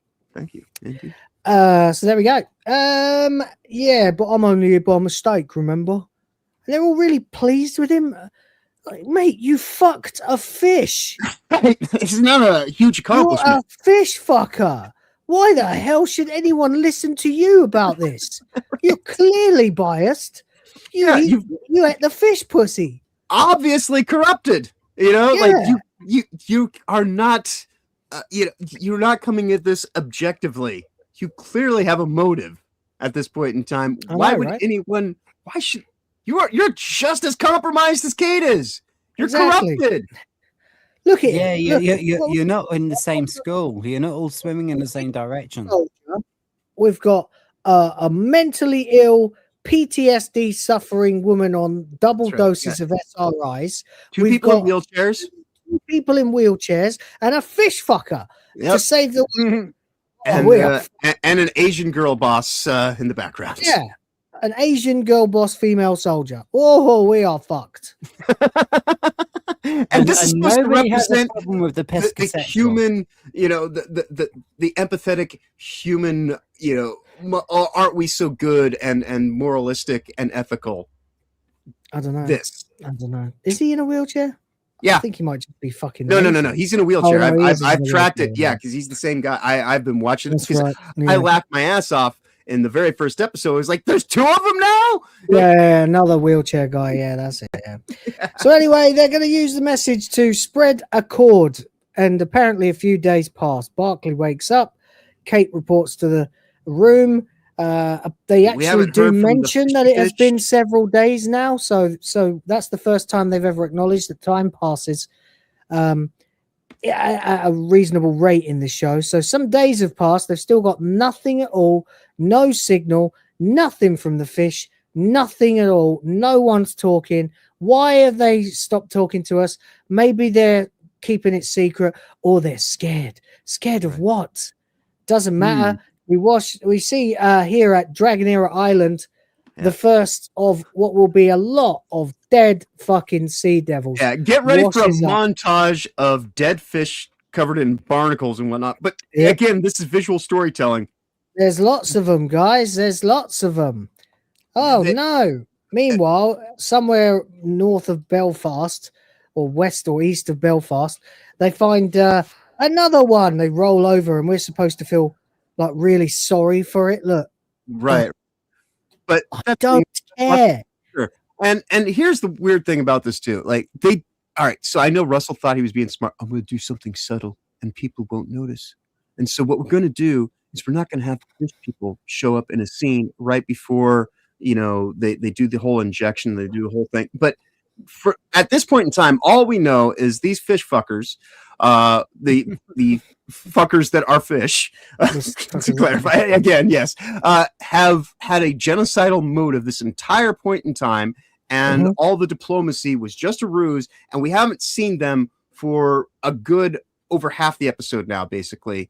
Yeah, and a few days in time. Right. Before any of the exploits of the scenes that we just watched. So what's been going on with the fish? Are they not well? Did something go wrong? Did melting the ice caps not work out for them appropriately? Who's to say? Yeah, the fact that they immediately come to the conclusions they come to. Oh, yeah. China is undefeated against fish. Watch out. So yeah, then we get to the Thames or wherever, and what is that? No, that is it. I don't know anymore. Yeah, there we go. So we got UK bullshit news, UKBN, and we've got lots and lots of them dead in the Thames. Yep. Hundreds, thousands, in fact.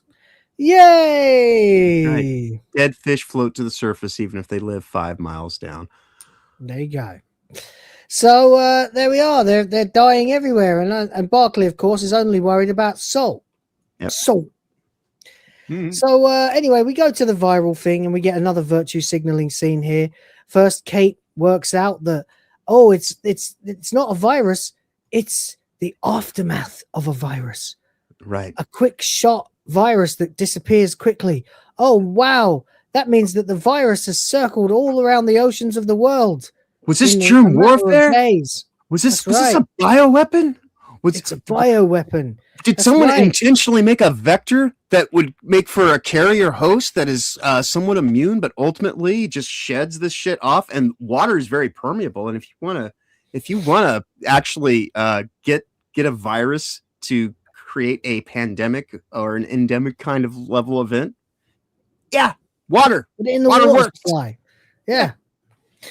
So then we get a virtue signal from this black doctor. Sorry, it just reminded me of something. It just reminded me of really racist fucking joke from The Whitest Kids You Know. Right. Where this guy's pitching TV shows. What the fuck? Oh, there it is. Merry fucking Christmas. And he goes, I will write with you. And there's this guy's pitching a show and he can't, it's like yuppie indentured servant has to work for a Korean guy. He's like, so what you're saying is that the normality would be if the Korean guy was working for the white guy. Yeah, it's a fish out of water story. It's like, but it's racist. It's like, oh shit. Okay, I got another one. It's called Black Doctor. And there's this little jingle and there's this like black dude. It goes, he was riding his bike and there was a lightning strike. Now he reads real fast. He's good at science and math. Black Doctor. And then he goes, let me guess. Where did he get the bike? He goes, he stole it.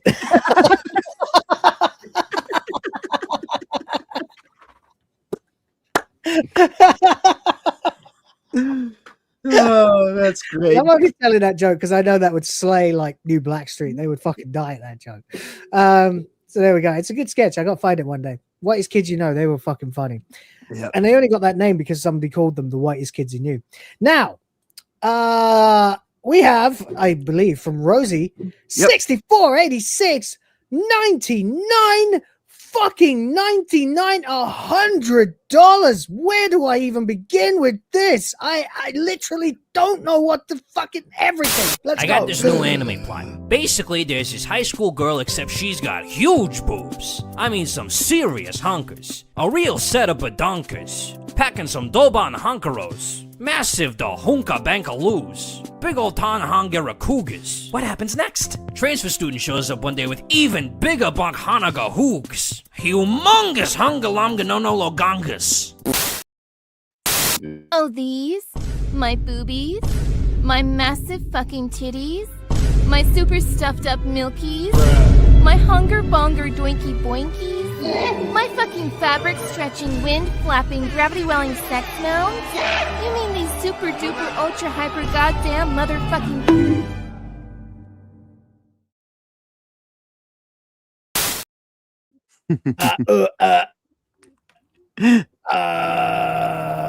Money, print money, cash, money, wealth, capitalism, raise a bunch of money, more money, heaps and heaps of money, print money, cash, money, wealth, capitalism, raise a bunch of money, super chat money. As salty as the sea, calling us code names. SJW screaming, but it's money they blame. Burning with envy, they're falling flat. They can't handle the sound of a super chat. Yeah, baby. That's right. And now we will have a nice cleansing sorbet to get this fishy taste out of our mouth. Oh yeah, once we're done with this. You, yeah. This is taking all night anyway. I wanted to talk about Force Awakens 10 years later, but to be honest, it's in the video that came out 40 minutes ago, so you guys can check that out there.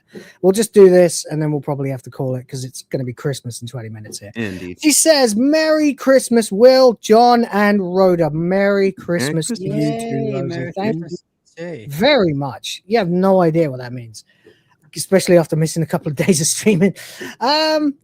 She says, YouTube isn't showing the right name anymore. I know. Fucking hell, YouTube. What are you playing at, man? Like, what However, and not only is this a limit break, but you just filled our hearts with That's the Jackbox true. game. That's fucking true. at some point over this next few days, we'll have to do Jackbox. I don't know when. Probably when I'm back. It'll be sometime before New Year. Yeah. We'll do a Jackbox stream. Thank you, Rosie. My God, I don't know. Fucking much. I don't even know what to do, but we will be definitely playing the Christmas video for all you lovely people out there who want to see it. Right. And thank you very much, and Merry Christmas to you too.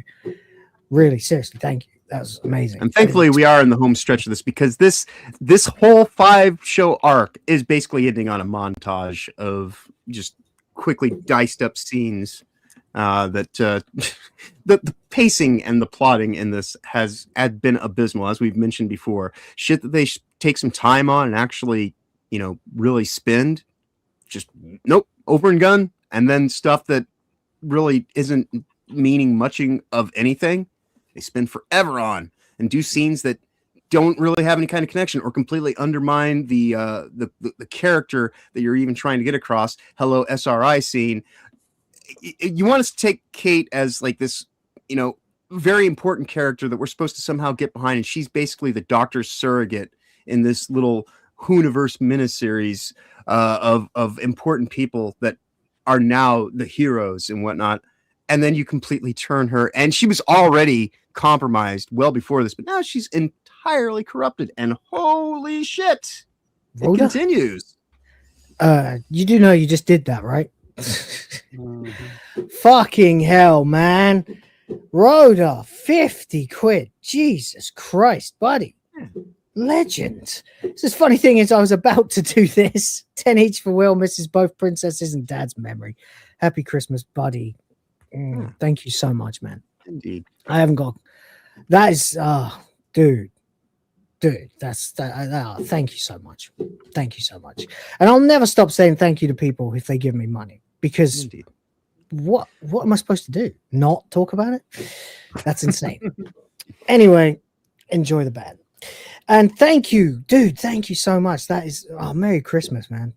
Indeed. Like, I don't know what I've played all the clips already. Fuck it, let's play them again. This new anime plot. Basically, there's this high school girl, except she's got huge boobs. I mean, some serious hunkers. A real setup of donkers. Packing some Doban hunkeros. Massive da hunka bankaloos. Big old Tanhangera cougars. What happens next? Transfer student shows up one day with even bigger bunk hanaga hoogs. Humongous hungalamga no logangas. Oh, these? My boobies? My massive fucking titties? My super stuffed up milkies? My hunger bonger doinky boinkies? My fucking fabric stretching, wind flapping, gravity welling sex gnomes? You mean these super duper ultra hyper goddamn motherfucking...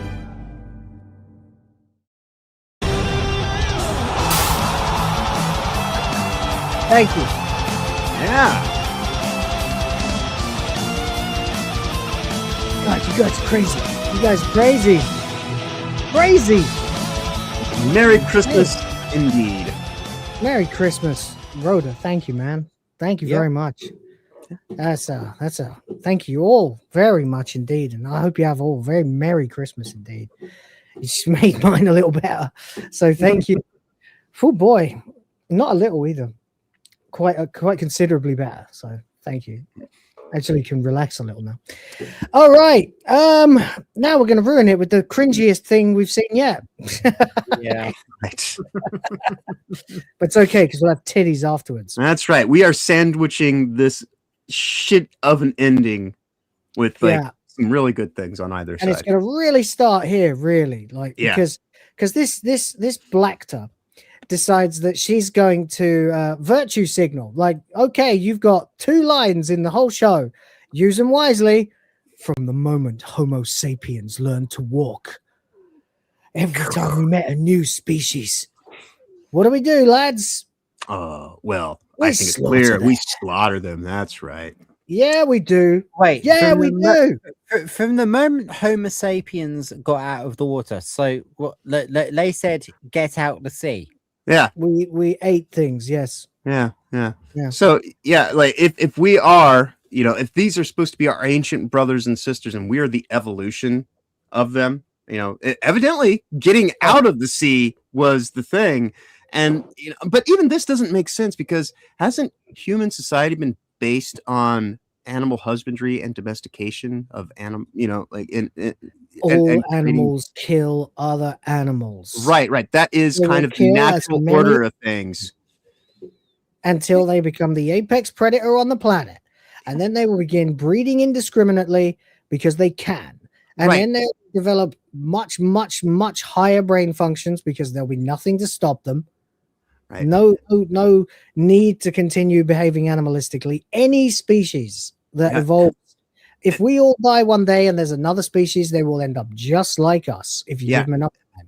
And this line is said without irony, in the face of the supposed Rust attack that never fucking shows up, and also everything that we just learned, that they were plotting a genocide from the get-go, and they're ultimately wanting to flood the entire, like, they are trying to slaughter us all as soon as we meet them, supposedly on a grand scale. So what the fuck?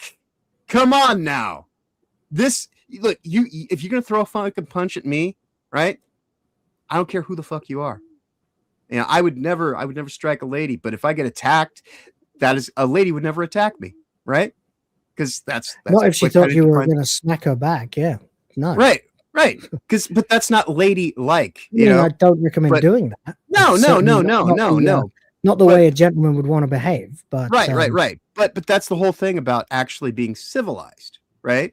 But when someone decides that they're going to attack you, it don't matter who the fuck they are. They're a goddamn threat, and you have to meet a threat at the level it's threatening you, at least. Most of the other species we slaughtered would have killed us if we didn't kill them first. Right. Just deal with it. Stupid line. Stupid. It's just here again. It's Russell going, humans are just so evil. We're all just so evil and wrong. We need to stop eating everybody because we haven't ticked off vegetarianism yet. Right. What, I wish all these fuckers would just lead by example. They want to talk about how bad humanity is. Go fucking off yourselves and just be done with it. Right? Yeah. Just do it. Like, bye. Yeah. In Minecraft, the most environmental thing you can do. It says that at the beginning of every show. Nobody. Oh, when I said off themselves, I just meant, of course, get in the sea. Sorry. Robert. Yeah, in Minecraft, of course. But seriously, if you've got such an issue with being a part of the dominant species on this planet, then why don't you do something about it? Just go ahead and remove yourself from the equation if that's what you want. The rest of us will be here trying to make the best we can. Why don't you identify as an algae and go and fucking drown? Yeah, get in the sea. In Minecraft. Get in the sea. That's all I'm saying. Just get in the sea. Go find your. You don't belong here with the rest of us civilized. Yeah, go find your undersea utopia biodome, whatever the fuck that thing was.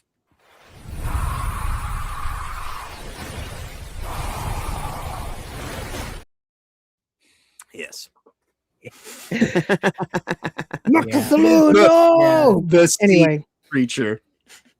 Yeah. So here we go. We're at the thing. Sardock, you're out. All right, buddy. Have a good. Thank you. Okay. Give me a call when you're back, because I kind of think maybe do a stream later. That's right.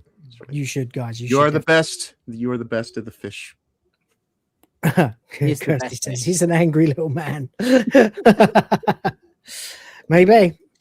Anyway, so let's see now. So this guy is now relevant again for the first time in the story, for the first time in a long time.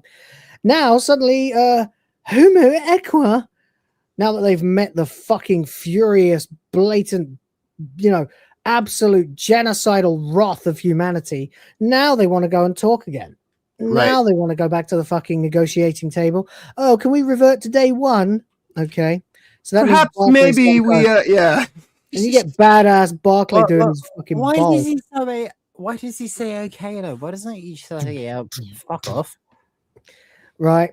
It doesn't matter anyway, because the whole point of this is so that they can have a scene where they have to have an ending. They have to find a way to wrap this up, Rhoda, and they've only got like minutes left.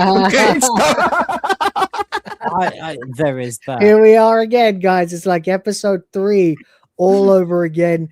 You got these just sort of sneering, vicious, dirty.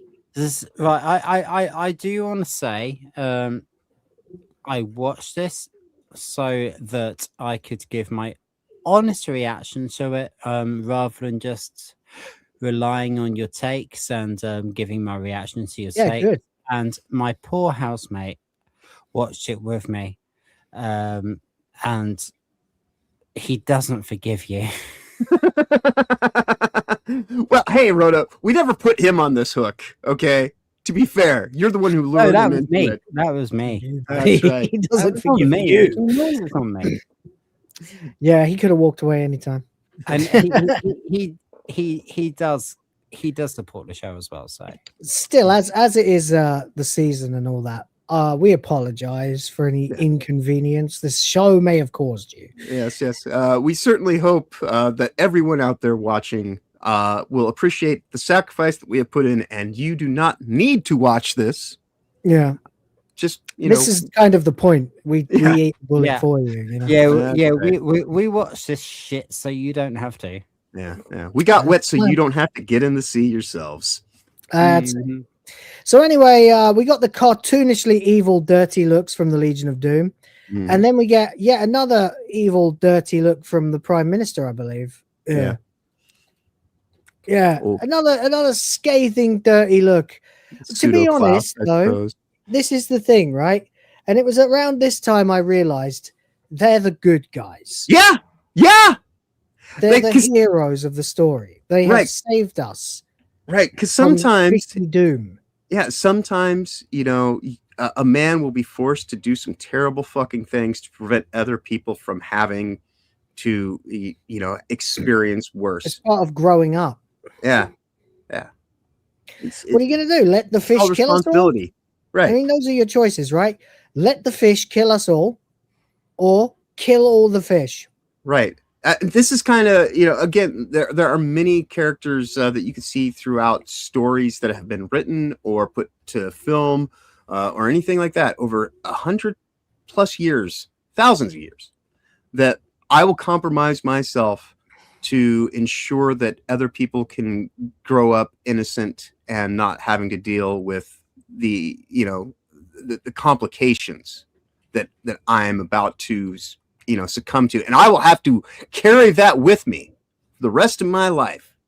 But knowing that I'm doing that as a way to prevent other people from just as much of a dehumanizing kind of experience, I will take the sacrifice. That's what sacrifice is all about, right?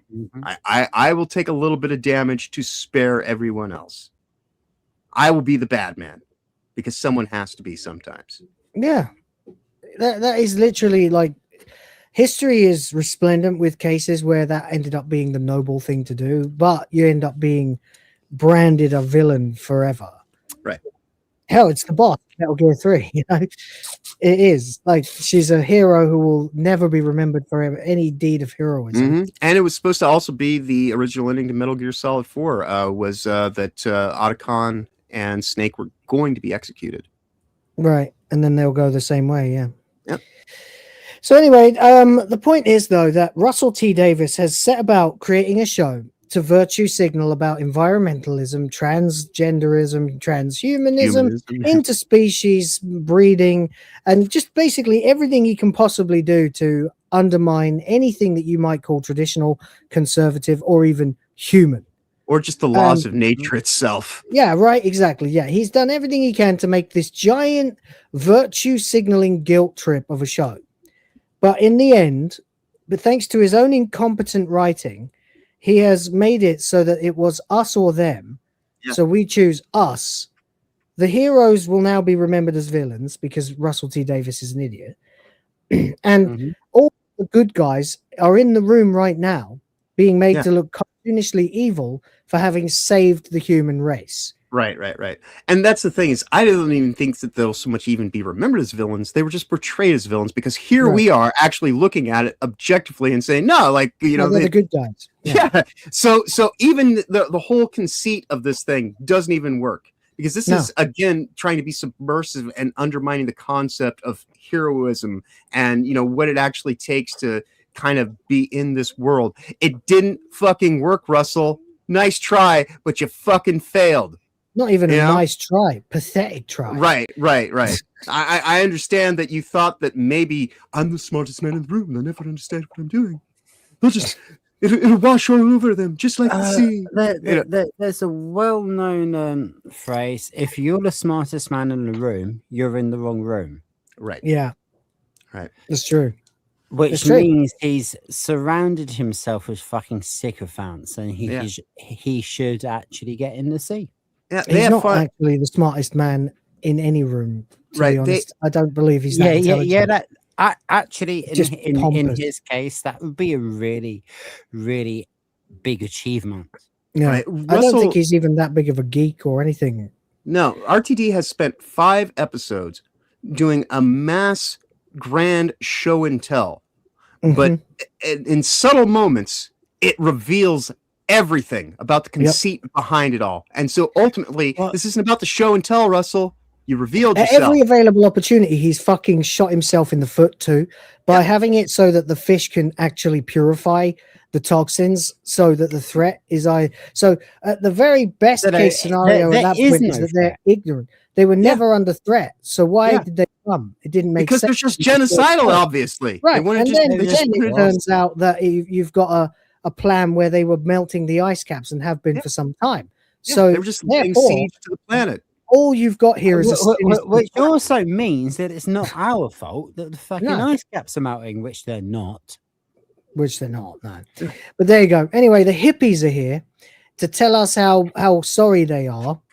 And meanwhile, there's a whole thing here about the doctor wants not they're the building doctor. attention. Who are these delegates? Who's it going to be? Is it I know. And we know who it's going to be. The only one's fucking left alive.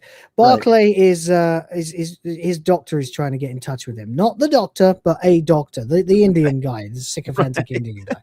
So anyway, there we go. Blah blah blah. And of course, the third one is. Oh wow! Imagine alive. that. I know, right? Would have been really funny if the other one had showed up. But I guess he's dead.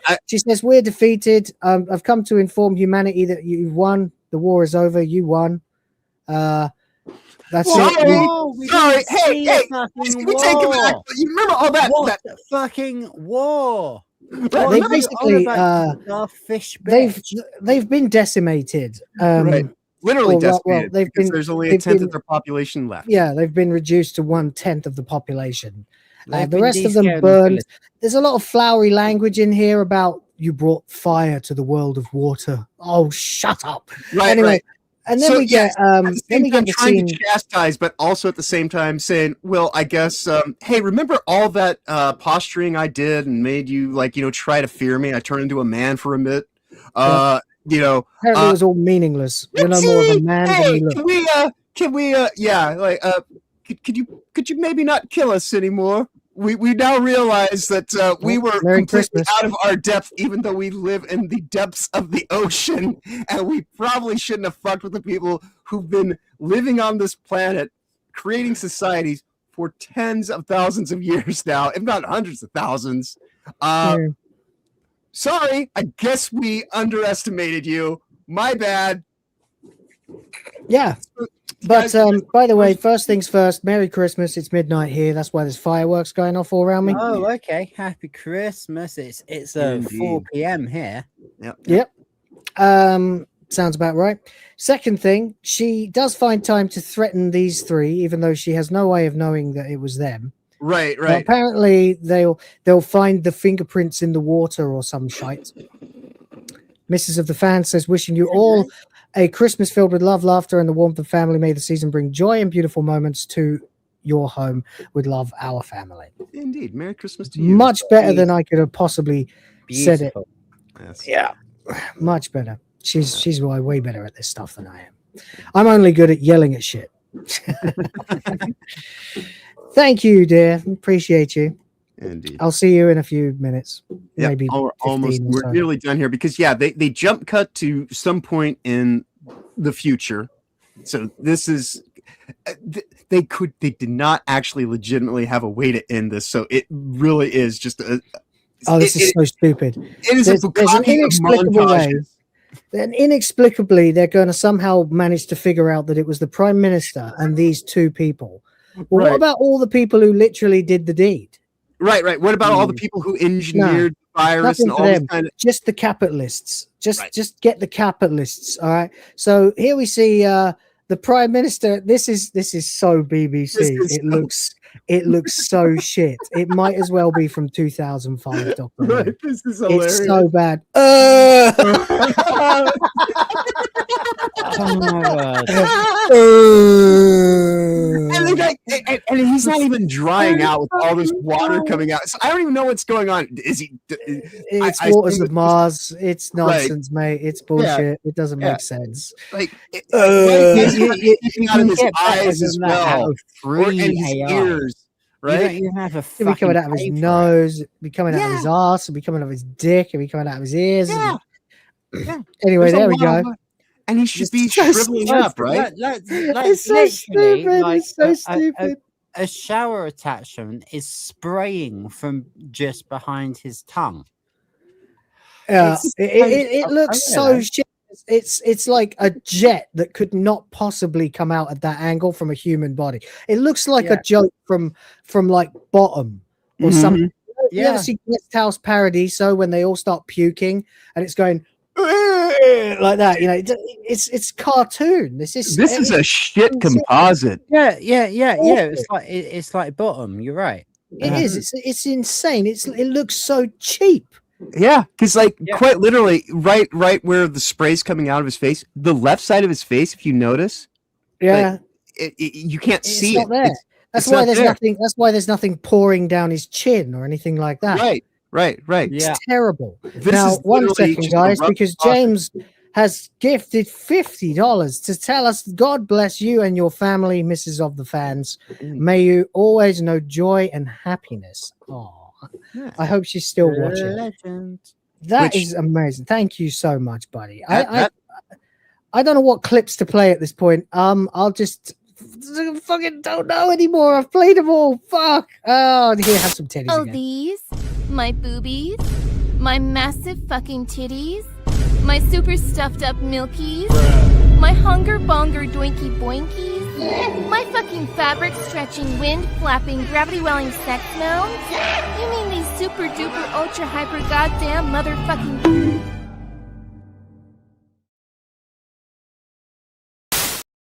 Nice. You guys are crazy. I love Yeah. it. Thank you Yeah. so much. Mary.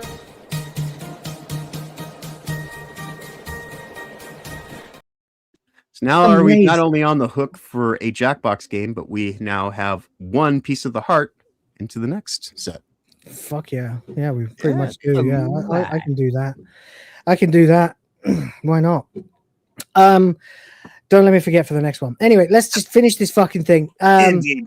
So that's his fate, and then we see these two military personnel Right, are we- inexplicably unable to escape from a car. Now, Right. you might say it's a car with bulletproof glass. Okay, Still I has don't door think so. handles. Still has door handles. And it's not as though there's an outward pressure pushing in, because when you go under the water in a car, it's hard to open the door because Yeah, the there's water all is this literally pressure. leaking out. Right. Where is the water coming So from? this is an outward Yeah, pressure. the car wants to fucking burst. Right. So you should be able to open the door with some relative ease, Well, it right? shouldn't matter because the car's not even full yet, Well, and the the door water's should open its pouring fucking out. Right. And even with electronic locks, those are just an electronic switch. There is still, you can still manually open a And lock. failing anything else, if you wanted to live, you would smash those fucking windows with any bit. You'd just never Yeah. stop punching them. Dude's got a Even if, watch. even if you People lost an wearing- arm, you'd Yeah, you'd still do it. You know. It's your life. It's your life. Get your feet up and kick out the fucking windshield. But or instead, the- we get this derpy expression on this woman's face. This is the epitome of a word that's okay on my channel, but not okay Yeah. on yours. Yeah.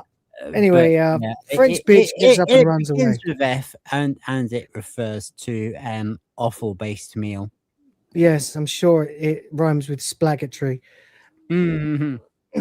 I would just call it fuckery. There's some Yeah. fuckery afoot. So anyway, it doesn't matter. You know what? I've had enough Mine of was this. better. It's enough. It's Christmas. It's Christmas. Fuck Yeah. this noise.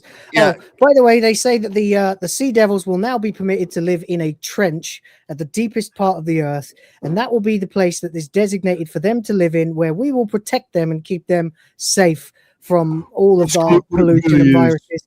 And she says that's fine as long as you acknowledge that it's not that; it's a hunting ground. And And then we I have just this- realized, did we in fact just solve world hunger? Yes, we did.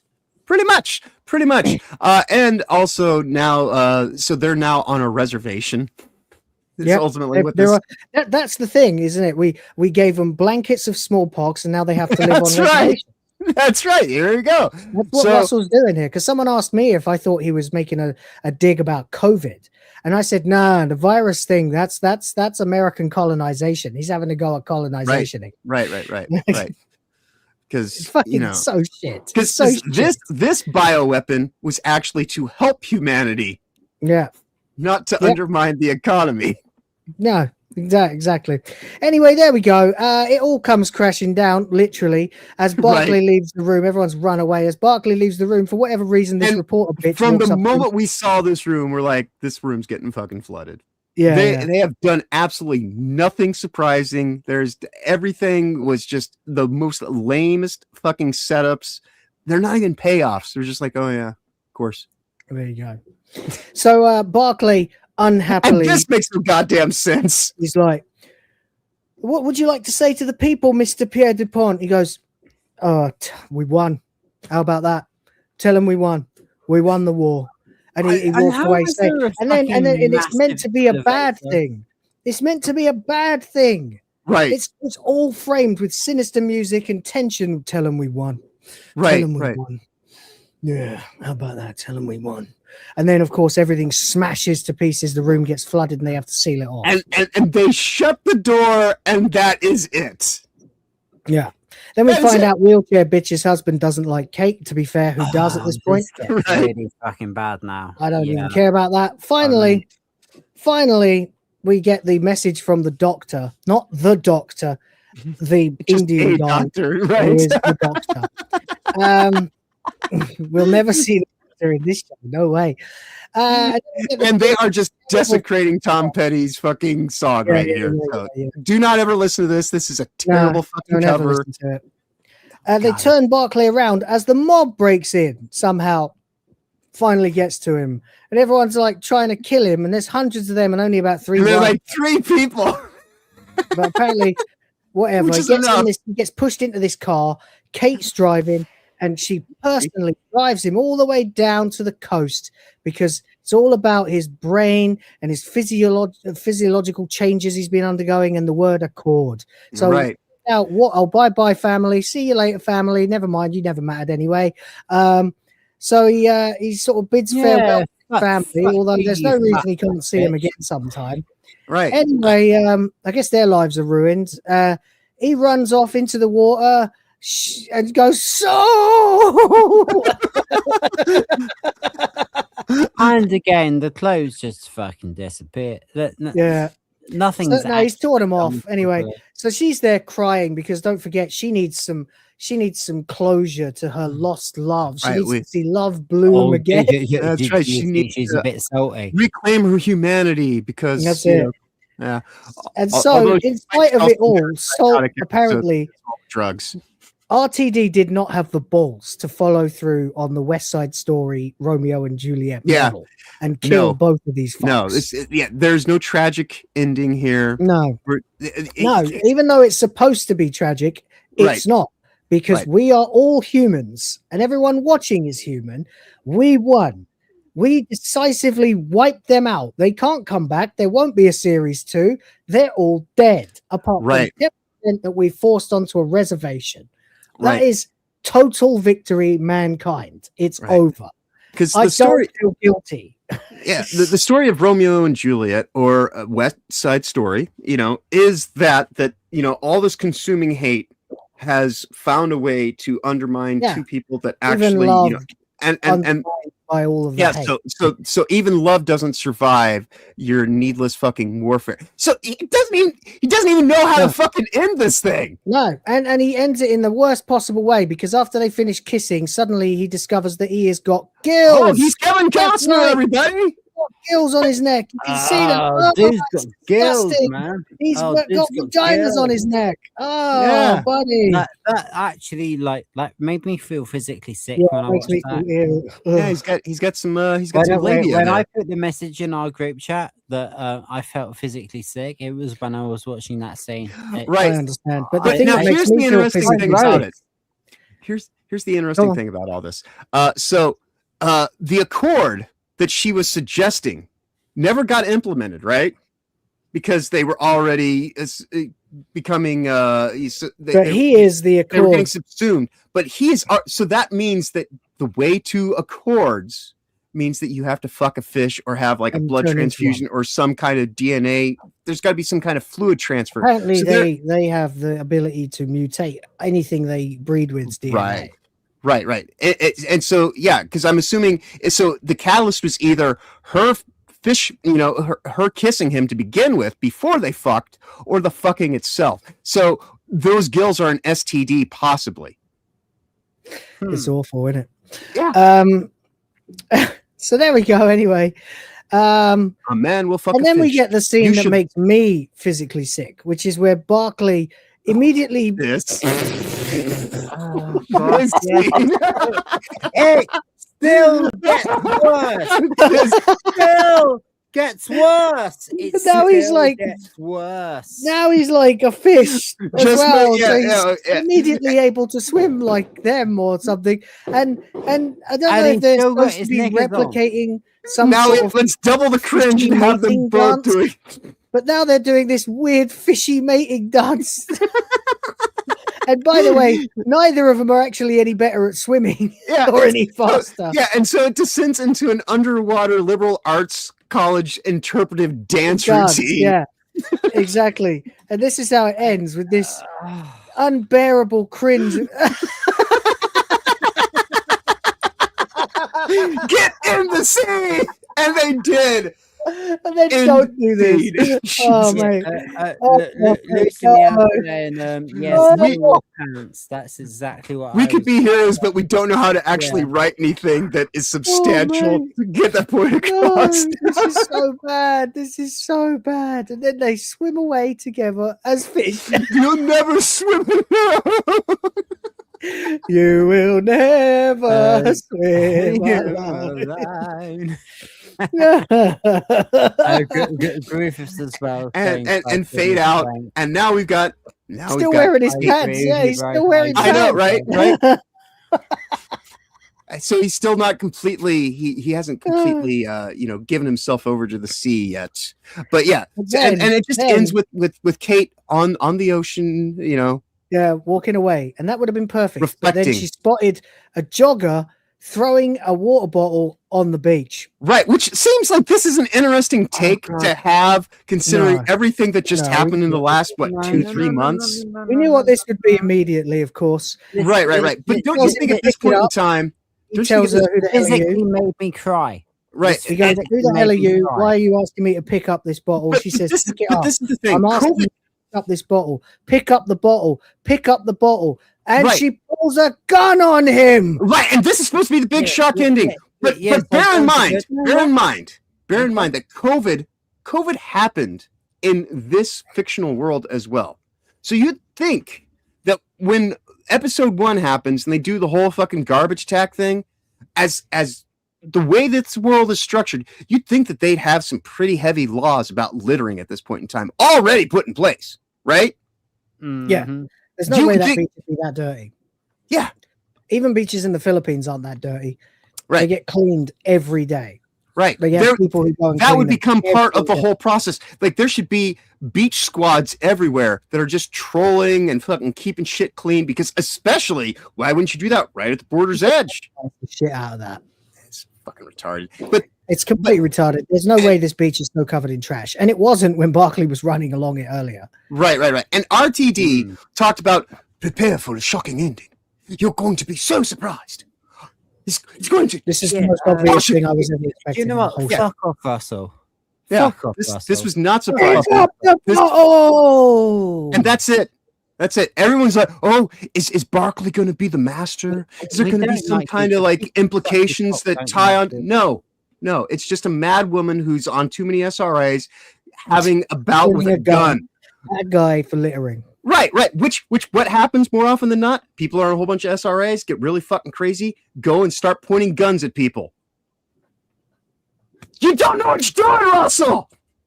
He hasn't got a fucking clue. You just gave away the whole game plan of the supposed coexisting, we love everybody, but if you don't go along with me, I'm going to take a whole bunch of drugs, debase myself, and get disconnected from my own mental faculties, and then I'm going to find a reason to fucking shoot you in the face.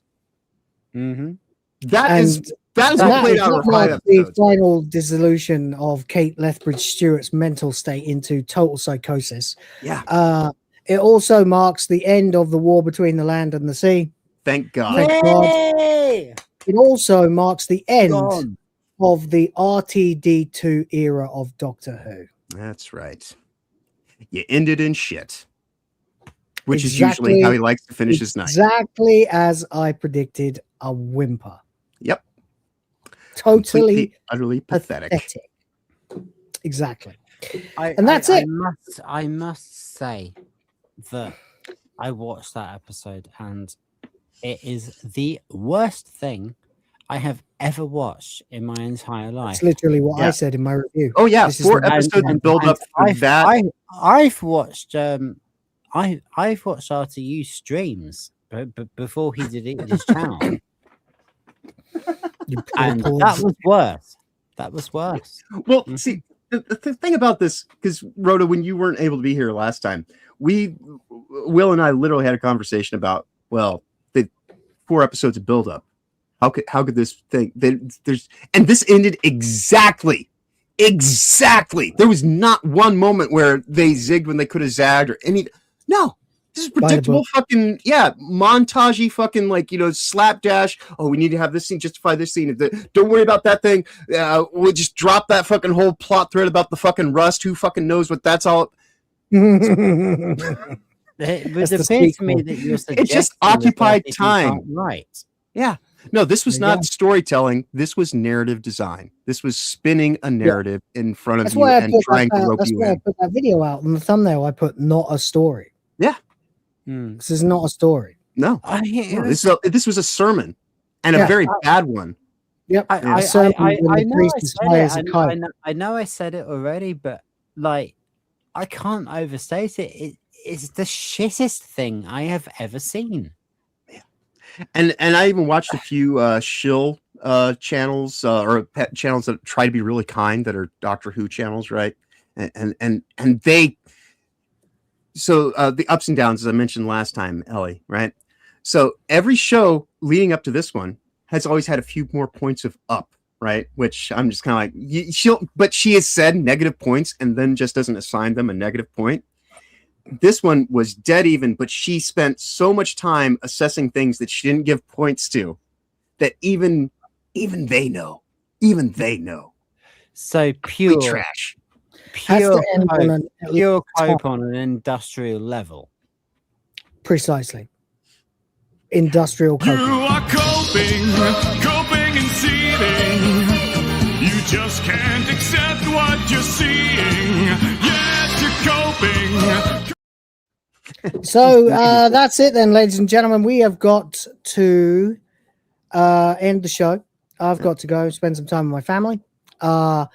Also, before we go, it's time for us to deck the hose. So if you have anybody who is not supposed to see, are we getting 2 in a row? Sexy stuff. 200? Yeah. If we, I haven't got time. We'll do it next time. Okay. No, it's right. Hey, that's a good thing to come back for. Yeah, sure, yeah. Yeah. If, make that part of the game stream. Sure. If we have to I was like, I gotta get the fuck out of here, John. Shut up. I gotta get the fuck out of here. Yeah. What was I trying to say? Yeah, that's it.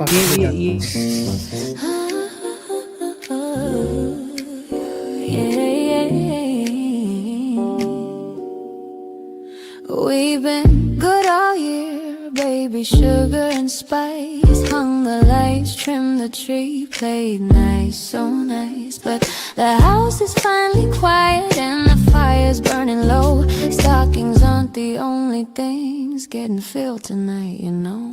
We slipped into something red, velvet and barely there. Lace clinging like sin beneath the chandelier. Heels clicking slow across the hardwood floor.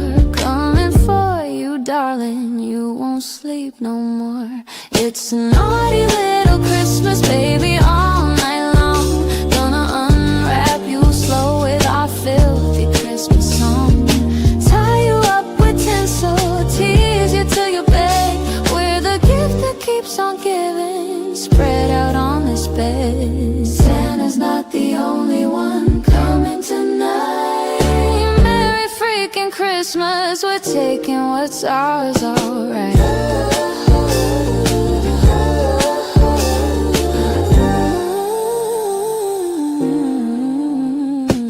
Cookies on the table, eggnog spiked just right, but we're the treat you're craving in this winter moonlight. One of us on your lap, one behind your chair, hands in your hair, lips everywhere, whispering every filthy thing we've saved up since last year. You thought the eggnog was strong, baby, wait and see. We've been stirring something hotter than that Christmas tree. No escaping, no reprieve, no silent night, just bells jingling from the headboard till morning light. It's naughty little Christmas, baby, all night long. Gonna ride that sleigh till the break of dawn. Tinsel in our teeth, candy canes put to sinful use. Leave you hoarse from ho-ho and completely seduced. Santa's not the only one coming tonight. Merry freaking Christmas,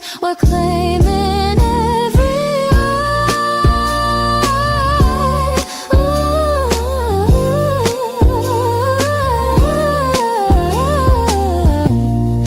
Merry Christmas, baby. Now let us have our way till morning light.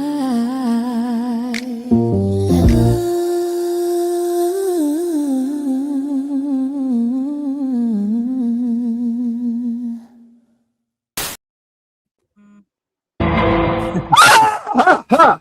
Merry Christmas! Jingle my balls, Jesus! Merry Christmas. Merry Christmas, everyone. Jesus Christ, that scream. Oh my God. There we go. There you go. There you go. Thank you, everybody. I would play another one, but I really have got to go. Like, I'm very late now. And it's Christmas and I got to go. I also still have editing to do and presents to wrap because I'm never ready. So, first of all, holy shit. Thank you, Rhoda. 10 for the Grift Force. 10 for the princesses, you legend. Let's go, Grift Force. Doing it for the princesses.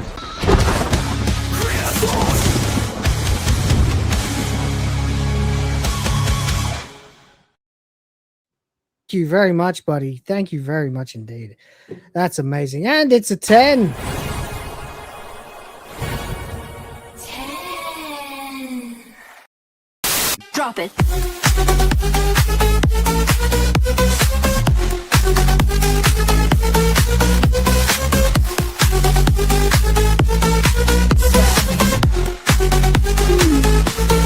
Yeah.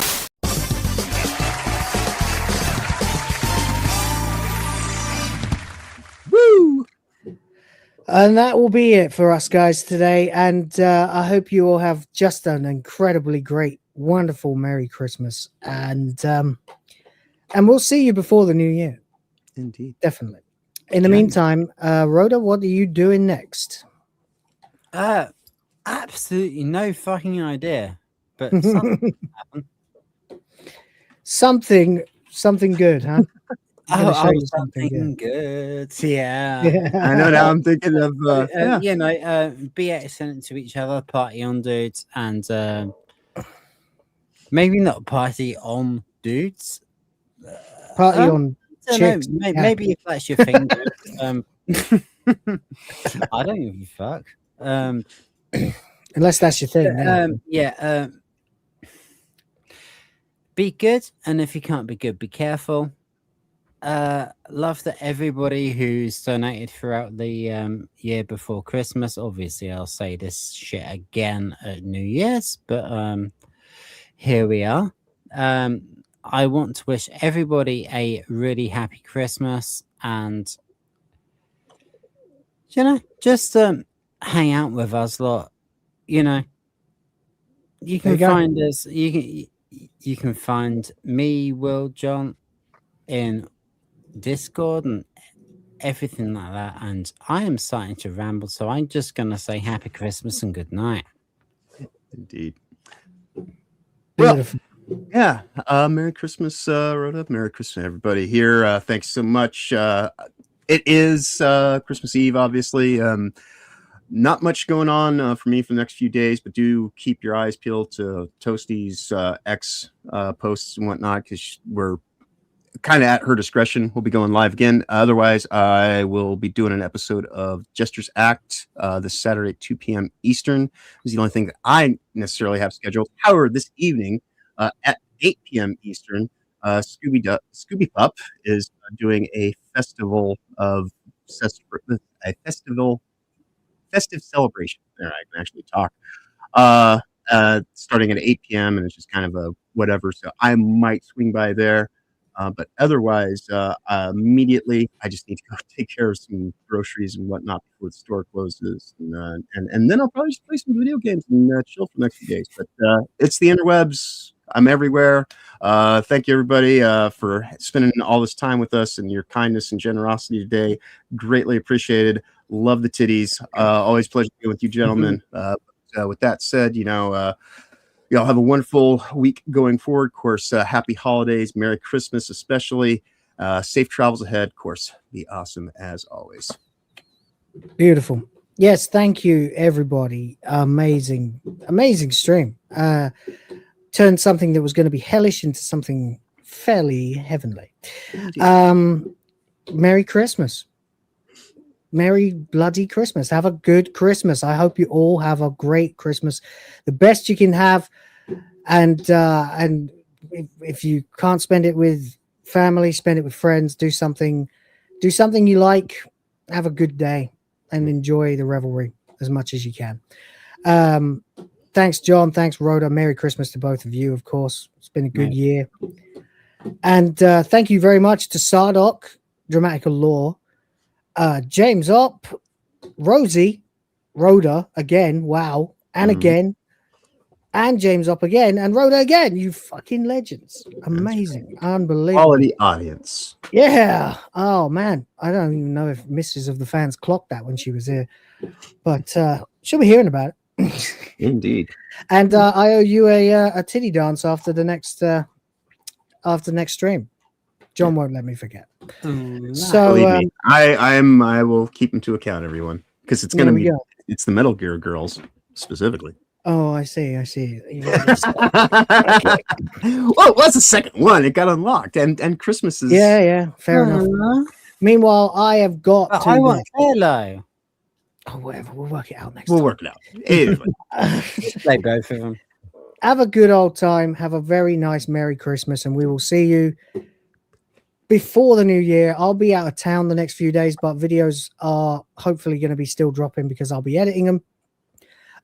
We just dropped my Star Wars video, I think about 10 years on from the release of the Phantom Menace, the Force Awakens. And I rip it a new one, so go check that out.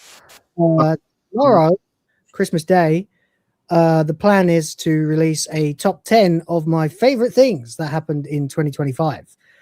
And it's all pop culture and gaming stuff, like games that got felted, that deserved it, games that didn't, that won, people who humiliated themselves, lol cow shit. It's a lot of fun. You'll enjoy it. I am enjoying making it. I'm going to get back to making it in a few minutes. But till then, one more time, everybody, thank you so much. It's been a great year. We'll see you before it ends. Have a wonderful time. Take care. Spike your hair. Fuck Nintendo. Fuck Disney. Merry Christmas. Question everything, respect the fans. Check out the Discord link below. Merry Christmas to all. That's right. And to all a good night.